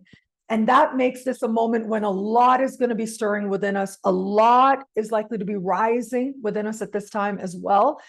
And it can be characterized as emotion. But then consider at the same time, we're having this Aries solar eclipse, which is likely going to say to us, what are you crying for? What the heck? Why are you getting all caught up in this feeling, this thing, this empathy? What's really real? What do you really want? What direction are you going to go in? The energy of Pisces can remind us of our powerlessness, which is part of the sacred truth of being human. But Aries refuses to accept that. Aries is like, no, I have the power because I exist and I'm here right now. And so being able to find that right balance between empowerment and the power that comes from surrendering power is part of this tension that many of us are likely going to be feeling under the light of this eclipse. Now, I'm going to invite you to consider something else here as well. And that is Mercury went retro, right? Mercury went retro as of recently. And when Mercury went retro, I want you to look at this, 9 degrees. Mercury went retro at the exact same degree that this eclipse is taking place in. And in this way, I feel like there's such a powerful connection between whatever might be happening with us under the light of the eclipse that's taking place in 10 days from now, and what is happening for us right now as Mercury stood still at the end of last week and just began to go retrograde. As much as, again, Aries energy, go for it, fight, trust, have at it. The retrograde says, hold your horses, says, slow down a little bit. Is this really how you want to use your power? And not only that, it's about the power of mind that you're using here as well. I had an interesting experience not too long ago, and that was I happened to be in Tokyo at the beginning of the year. If you watch me regularly, this might sound a little bit familiar. I was in Tokyo. I had a Bumble date set up before I even arrived. For those of you who don't know what that is, congratulations, you're doing very, very well in life. But for those of us who know, I had a Bumble date set up. I was very excited about meeting this person. And as soon as I arrived in Tokyo, I got very, very sick, very sick. And I remember there was a point I'd been in Tokyo at that point, maybe 36 hours or so. And I was literally in the middle of the night over the sink. Everything in me had already been expelled, everything in me. And still my body was like, expel, expel. And I remember having this thought, oh my God, I'm going to die. Oh my God, I just want to die. And then I said, hey, no, I'm not going to die. I've got a lot left to do in this lifetime. Excuse me, brain, you are here for me. You are a tool for my soul, for my spirit, not the other way around. And then I started thinking about all the things I had yet to do in this lifetime. Like I'd promised myself I'd go to 50 countries before I turned 50. Well, I just did that last week. I was in Guatemala. That was my 50 countries. I was thinking about all kinds of things, and I went to sleep with that. By the time I got out of bed, dude was on a plane out of Tokyo. No Bumble date with that dude was going to be taking place. Maybe the universe saved me from that date. I don't know. But I say all this to say, this is Mercury. Mercury is mind. And I feel like part of the tension that could be arising for us right now with this week, with this Mercury retrograde, because a retrograde planet ultimately invites you to personalize its energy, to own its energy, to understand how that energy speaks to you and through you as well. I'm going to get a little meta here, okay? When you look at the sky and when you look at the chart, I'm going to invite you to consider how it is the planets that are the embodiment of the ancient gods. They are not the gods themselves, but they are representatives of the gods in the sky. And this, your chart, represents the moment of your first breath. And when you took that first breath, you became connected to everyone and everything. That first breath is very much coming into this space, into this life, preparing to take that first breath, right? That is very Piscean. And this idea of how the planets were connected to each other, it says something, it reflects something about how you are an embodiment of the gods. You are not just a reflection of them, but the gods know who they are as a result of the fact that you lived and you experienced that very planet and the unique way in which it wanted to come through you. You take your first breath, right? That is a very Aries thing. The breath itself is Aries. And that's where you begin the incarnation. And so all of us in some way, it's like we know we're beginning again. We know it's the start of something new, something fresh, even something exciting. We don't have patience. Like Aries does not have patience, infamously, as an energy. We may not have patience anymore to hold off on our lives. And yet, there's still a need to remember that these sacred energies are a part of you. And if you reflect on them, then maybe you'll get a chance to use them wisely. So here we have Mercury going retrograde. I want to share a chart here. I know I'm kind of bulldozing through. I hope everybody, my co-hosts here are okay with me as well. But I want to share the chart of, well, look, just for giggles, Venus went retrograde, and Venus went retrograde at 10, okay? So this is an interesting thing to consider, right?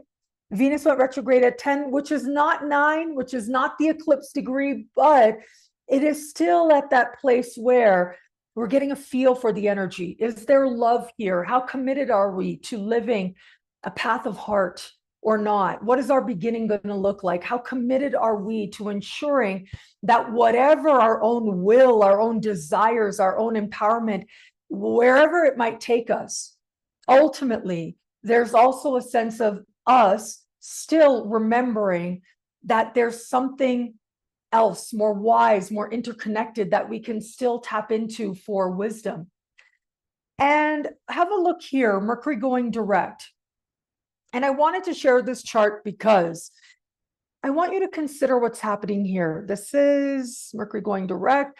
A big part of this Venus retrograde and this Mercury retrograde is how these planets are going to be meeting Saturn, meeting Neptune, meeting the North Node.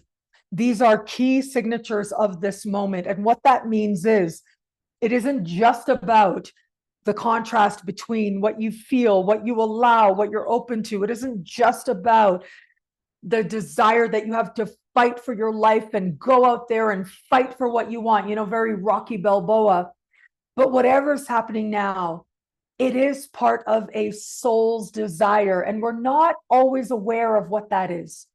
And what I mean is, one of my books called The Universe is Wise and Loving is about the nodes of the moon.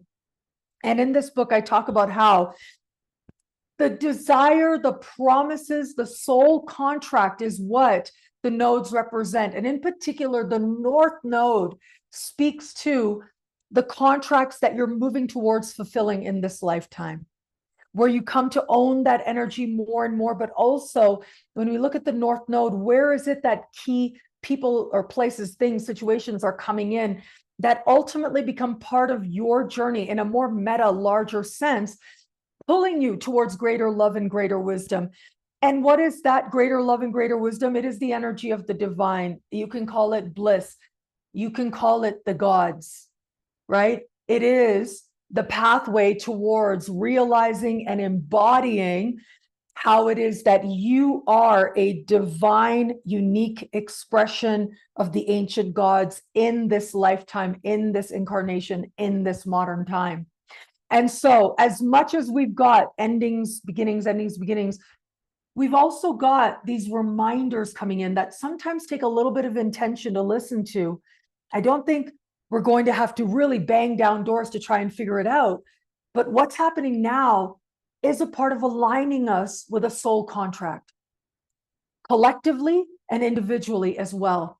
And as part of understanding those soul contracts we have with each other, with the collective, with ourselves, companies, this moment in history, whatever part of that you might play, it is one thing to feel it. That is where we are right now as a collective with the North Node in Pisces. We are to feel it and to know it on a level of soul.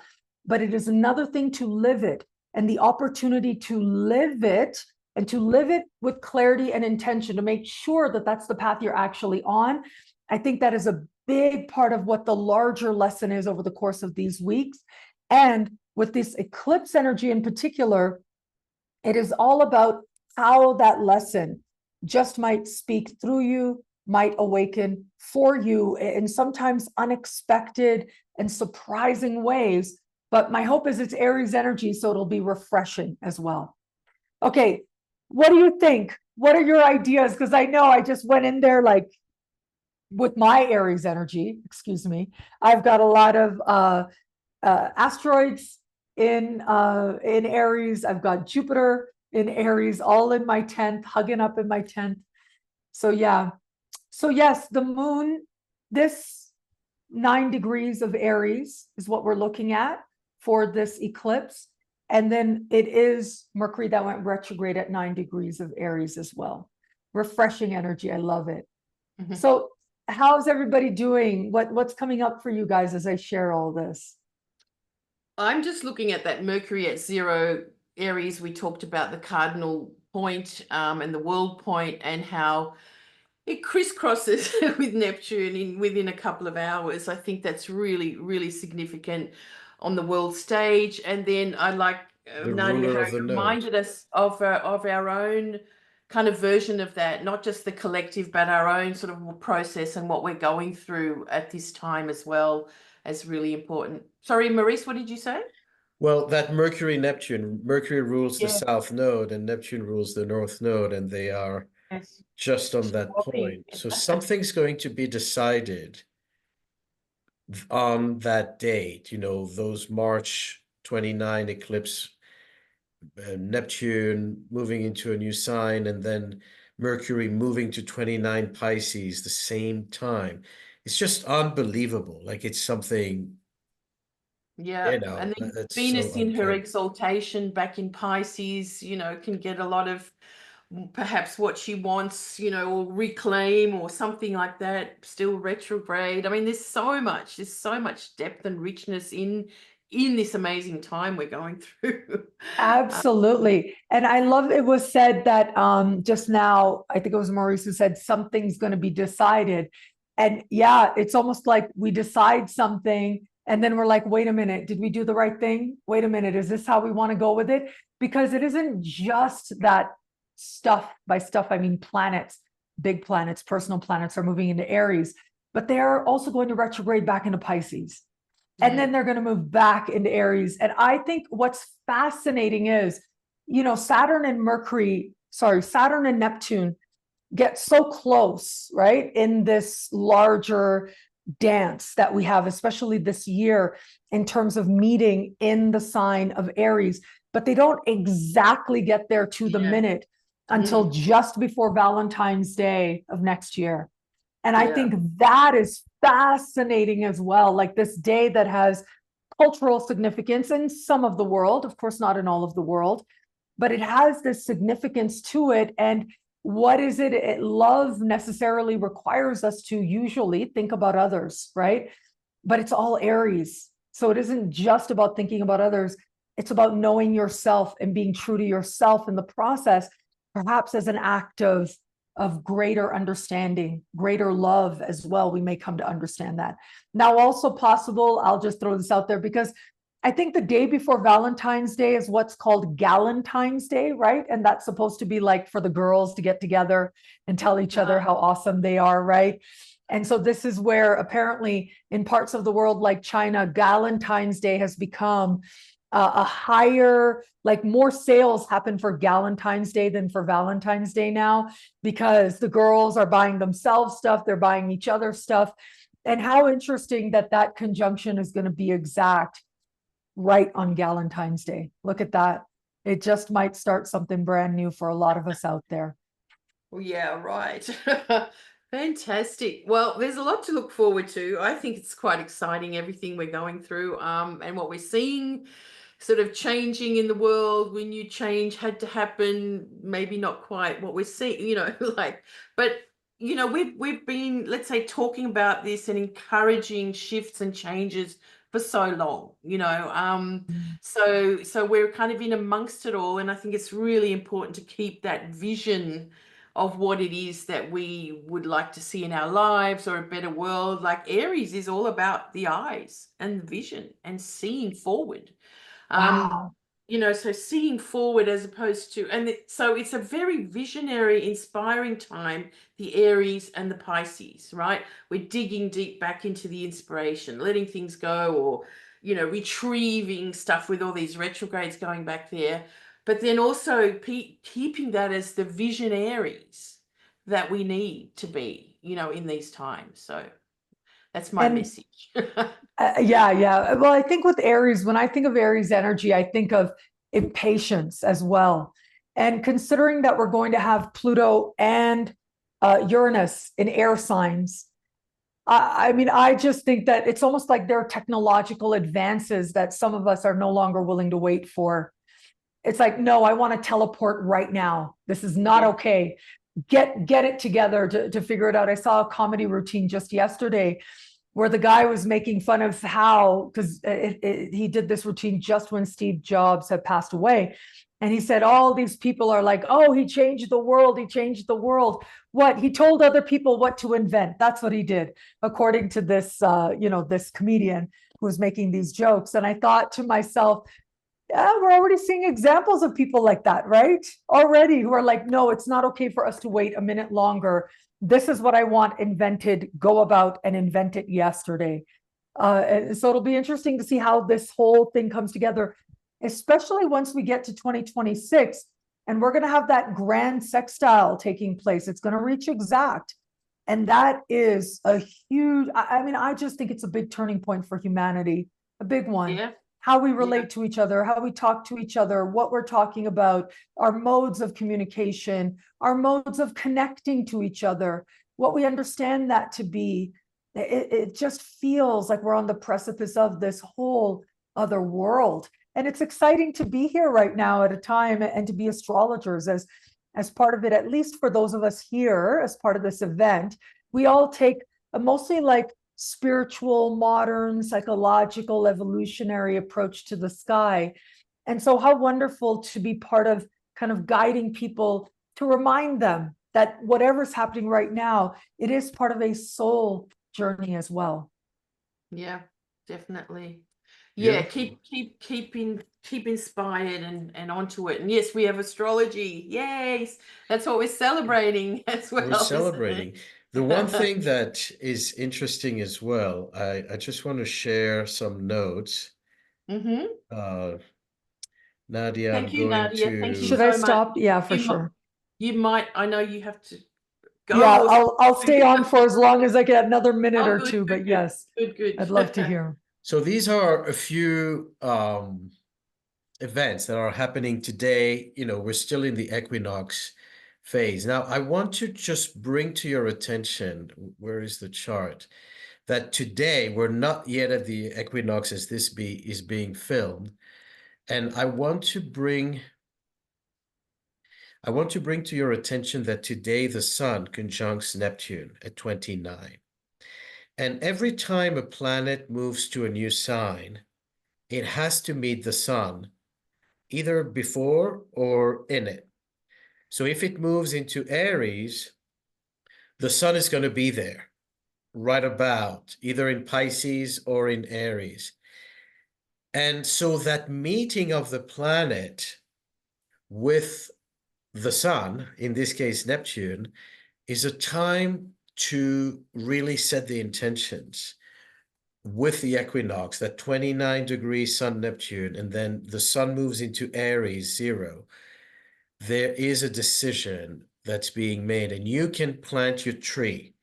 You can put your prayers in the water, do some kind of ritual that will carry the promise of the next 14 years, not only this coming equinox and year, but the whole Neptune cycle is beginning actually now that it meets the sun. Yeah. And so the sun will personalize, it will birth, it will baptize in a way that Neptune. And so today, between our meetings, just do your little ritual. But as I share these notes, Judge blocks implementation of Trump's transgender military ban. And this captures a lot of the back and forth that we're seeing with the retrograde. Trump is doing one thing and then backtracking, sending prisoners to Guantanamo, then sending them to Louisiana. Like, there's a lot of hesitation of going forward, then retreating, going forward and retreating. And this in part has to do with the fact that there's a lot of retrograde from Aries back to Pisces. So what was fully on forward isn't suddenly backtracking. And the other thing is that Mars is in Cancer. And the crab, it goes 2 steps forwards, 2 steps back, 2 steps sideways. So there's a lot of indecisions. And a lot of what is happening now is not fully formed. It's in this Pisces, Aries, still amorphous, still in the liminal stage. Even, even when a baby is born and it's like it's out, right? It's out of the womb. That baby is still, its consciousness hasn't fully incarnated. It takes time to really embody, to come into shape and form. And this is where we're at, that a lot of ideas are coming and a lot of thoughts and a lot of actions, but nothing is really final. It's in process. And so interesting, Istanbul mayor is arrested because he wanted to run for elections. And Erdogan just went and jailed him.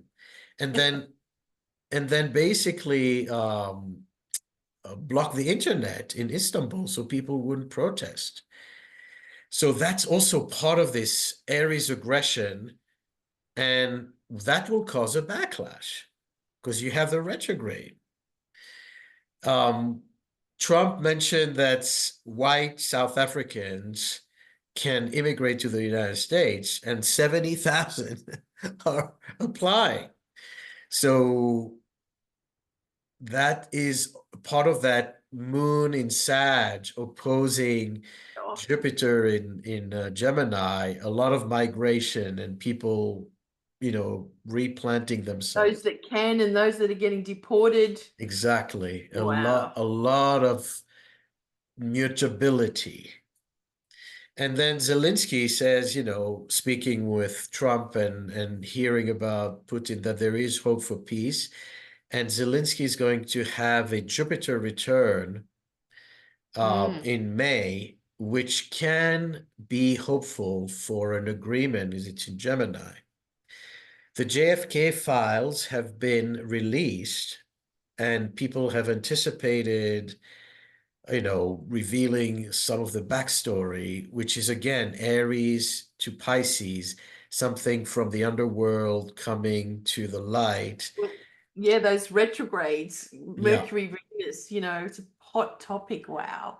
But apparently, so far, there isn't anything yet, at least, that is Anything new, challenging the status quo.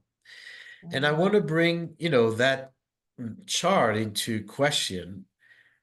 We speak about Mercury retrograde, and quite often, we go to what we know about Mercury retrograde, that it, makes our blenders stop working or car problems. But in reality, it's a big pattern.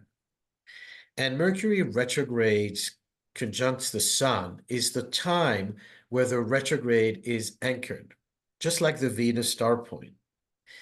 So the upcoming one is 4 degrees Aries on the 24th, so the end of this week. So pay attention to the 24th, the same way you're going to pay attention to the 22nd with the Venus Sun conjunction. So these dates are all like boom, boom, boom. And that's usually when things click, when you get your download, when what was uncertain becomes clear. That's when the Sun and Mercury, or Sun and Venus, meet.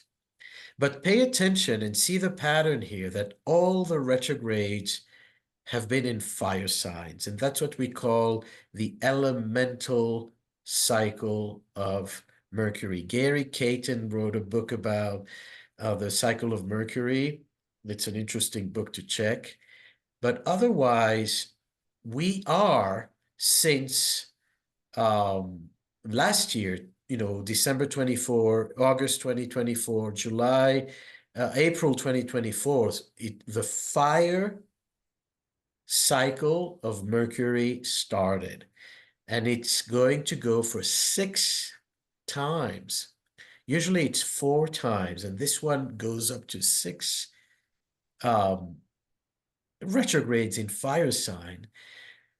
And so what is fire? All this fire energy has a lot to do with creativity, but also with agitation. You know, it's a lot of screaming and protesting and changing. When there's a Mercury elemental phase in fire signs, things are booming, things are in effervescence, and it can create a lot of excess in what you say. You know, you have to watch what you say, and because you're going to have to maybe backtrack later. And it can also lead to a more adventurous, a bolder approach to things. So yeah, this week is very sacred. It's very sacred because we honor astrology. It's very sacred because it's the beginning of the year from a celestial astrological point of view, but it's also sacred because it's an eclipse season. You have 2 retrograde Cazimis, and you have Neptune starting a 14-year cycle. So if there is a week that you want to dedicate for prayer, for planting a tree, you know, for making important decisions, we are in this time of creation. And Beautiful. it's biblical, you know, definitely. Yeah, it certainly feels like that. Yeah, lovely to all your words that you've said and what you bring up, Maurice. I love what you reminded us here, the Sun and Neptune today on this kind of balsamic phase of the Sun, in a sense, before it starts the new cycle, with Neptune, the last time it's ever going to happen in Pisces, right? Although Neptune goes back to Pisces, we're not going to have the Sun there at the Sure. same time, right? So it's the most beautiful kind of next 12 hours or 10 hours to do a ritual. And also with Venus and Mercury retrograde, Venus in the stepping to Earth, let's say, is the time to manifest really strong intentions and ritual, and combine it up, be really creative about it. And then again, also through the rest of the wear week. red. And wear red. Well, if you like red. But the other beautiful thing about the Venus cycle at this point now is Be humble as Quetzalcoatl. right. Yes. Well, she's going to rise as you talk about Quetzalcoatl and the shimmering of the feathers, of the beautiful green feathers.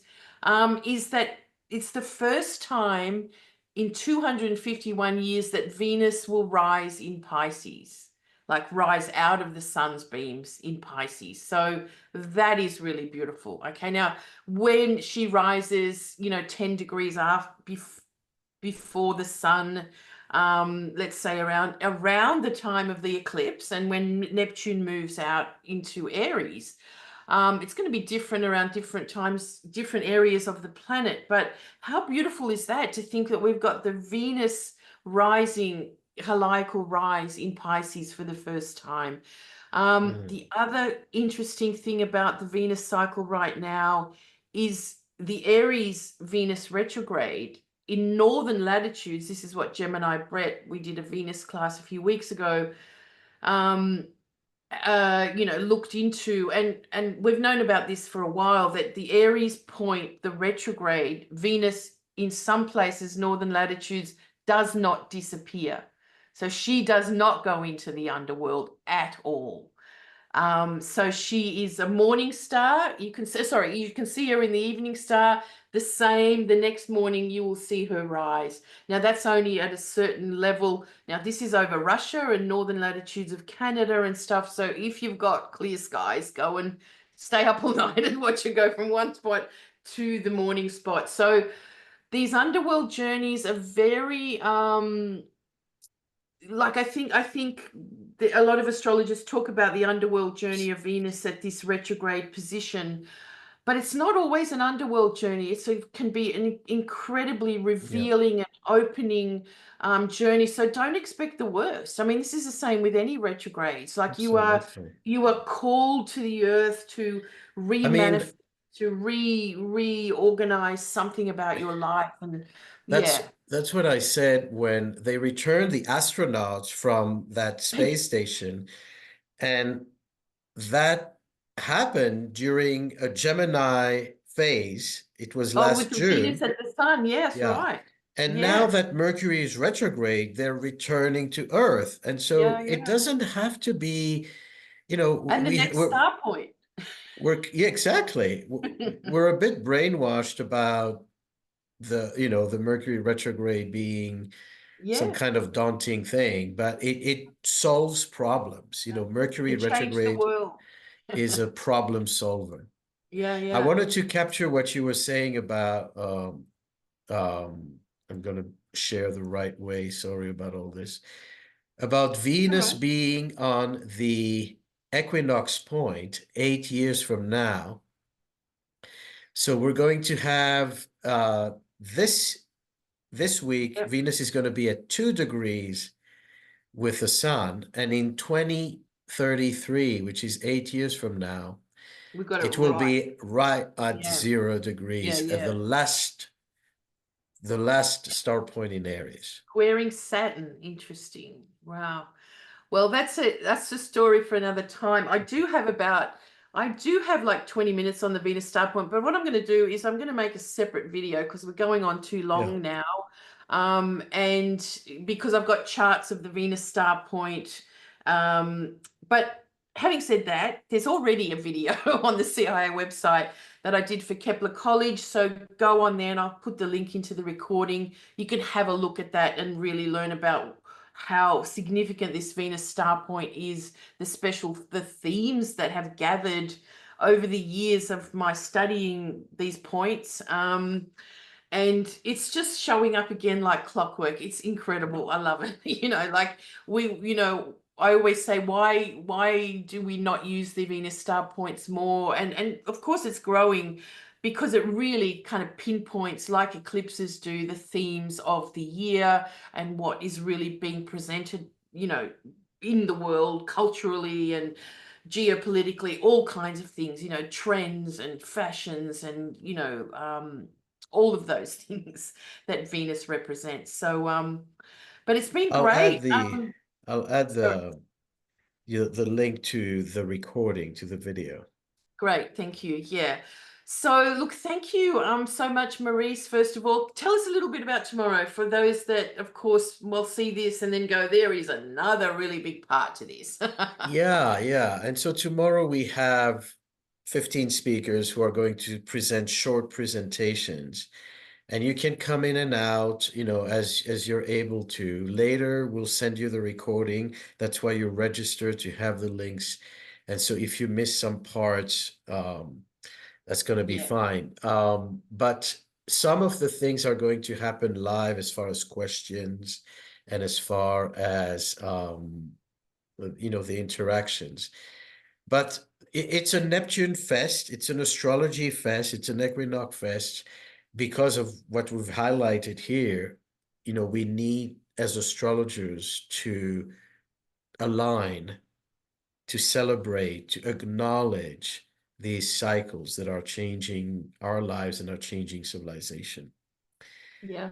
So, and the intention of our understanding of it, I've always thought, and the CIA always stood for consciousness, intention, and astrology, as well as cosmic intelligence. In the sense of, I remember when we started, and it was like how much we understand about ourselves when we do natal astrology and learn about ourselves. And it's like, well, this is what we need to do to the world. Let's understand what we're going through. Let's understand and be part of the co-creative mystique that we can also, let's say, infiltrate as agents. Do you know whatever way we may think, that we are helping it along somehow, let's not forget that. So, I mean, we just hope two things: that the world will acknowledge astrology because it helps us understand the times we're in. You know, Yeah. astrology is a study of time. It spiritualizes time. But we also have to be careful of abuse and misuse and prejudice. Yeah. Because like everything, astrology can be used against each other, not only for the greater good. And that's where we are responsible, you know, because the karmic implication of misusing sacred knowledge are larger than, you know, mundane infractions. Yeah, I mean, we've seen that so much. And then now with AI sort of streaming all it'll probably get into videos as well to be able to go, okay, what we've just said, you know, and repeat that somewhere. So although this is all about sharing, but again, you know, who says what and everything, it's just like, whoa. So anyway, keep the astrology positive, real, and intelligent. Yeah. Yeah. So look, thank you so much, Maurice. Oh, no, Nadiya, Ursula, you're back. Thank you. Any Yeah. closing words for you, Ursula, at this Well, Equinox thank you so Astrology much. Day? Very, very nice. I loved being with you. And well, think about Quetzalcoatl and going into the underworld and being humble. And all coming to Tula, everyone. All coming to Mexico. Yes, we can. Well, we have to visit Cacaxtla. That's something you haven't visited. And well, Julia would love to go to Cacaxtla. Beautiful Next mural. year, UAC, after UAC, I was After you can come. Yes, of course, we can do it. After Yeah. you or before or after UAC, we can organize something really nice. Yes, that would be gorgeous. Yeah. Thank you. How I- wonderful Blessings. to be Thank you connected. so much. Blessings. So look, Bye. thanks for everyone that's been online. Of course, keep up with what Ursula's doing, Maurice, Nadiya, and the CIA. When you see this recording, we've got a new magazine, Time Lords, coming out in on the 3rd of April. We have a retreat in Melbourne, Australia. It's all on our website, so do come along to that. It's all about grounding the Saturn Neptune energies, doing some magic with wands and local space and sacred maps, which is what I will be talking about tomorrow at the Neptune Fest. So so yes, I'll see you all tomorrow, and happy Equinox, and thanks Maurice, and thanks Ursula and Nadiya. All the best in the And astrology world. we can stay on until tomorrow. I You know, there's a don't lot know. to talk about. we could talk for it. Like I said, I've still got all this Just stuff. merge the whole thing. Well, Merging Pisces to Aries. Yeah. We did do one thing once, and it wasn't quite 24 hours, but it did go for about 8 hours. This is years ago, but a lot to organize. It was like, you know, I hosted 3 hours, then it moved across to the next place that hosted 3 hours. And I'd love to do a 24-hour version of this one day. Like, you know, so you just need to get different hosts, right? Because you can't stay up all night, and then you sort of come in and out. So anyway, maybe next year. Yeah. We'll do something bigger. So great to be connected. Thanks a lot, everyone, and happy Equinox Astrology Day. Thank you. Blessings. Bye.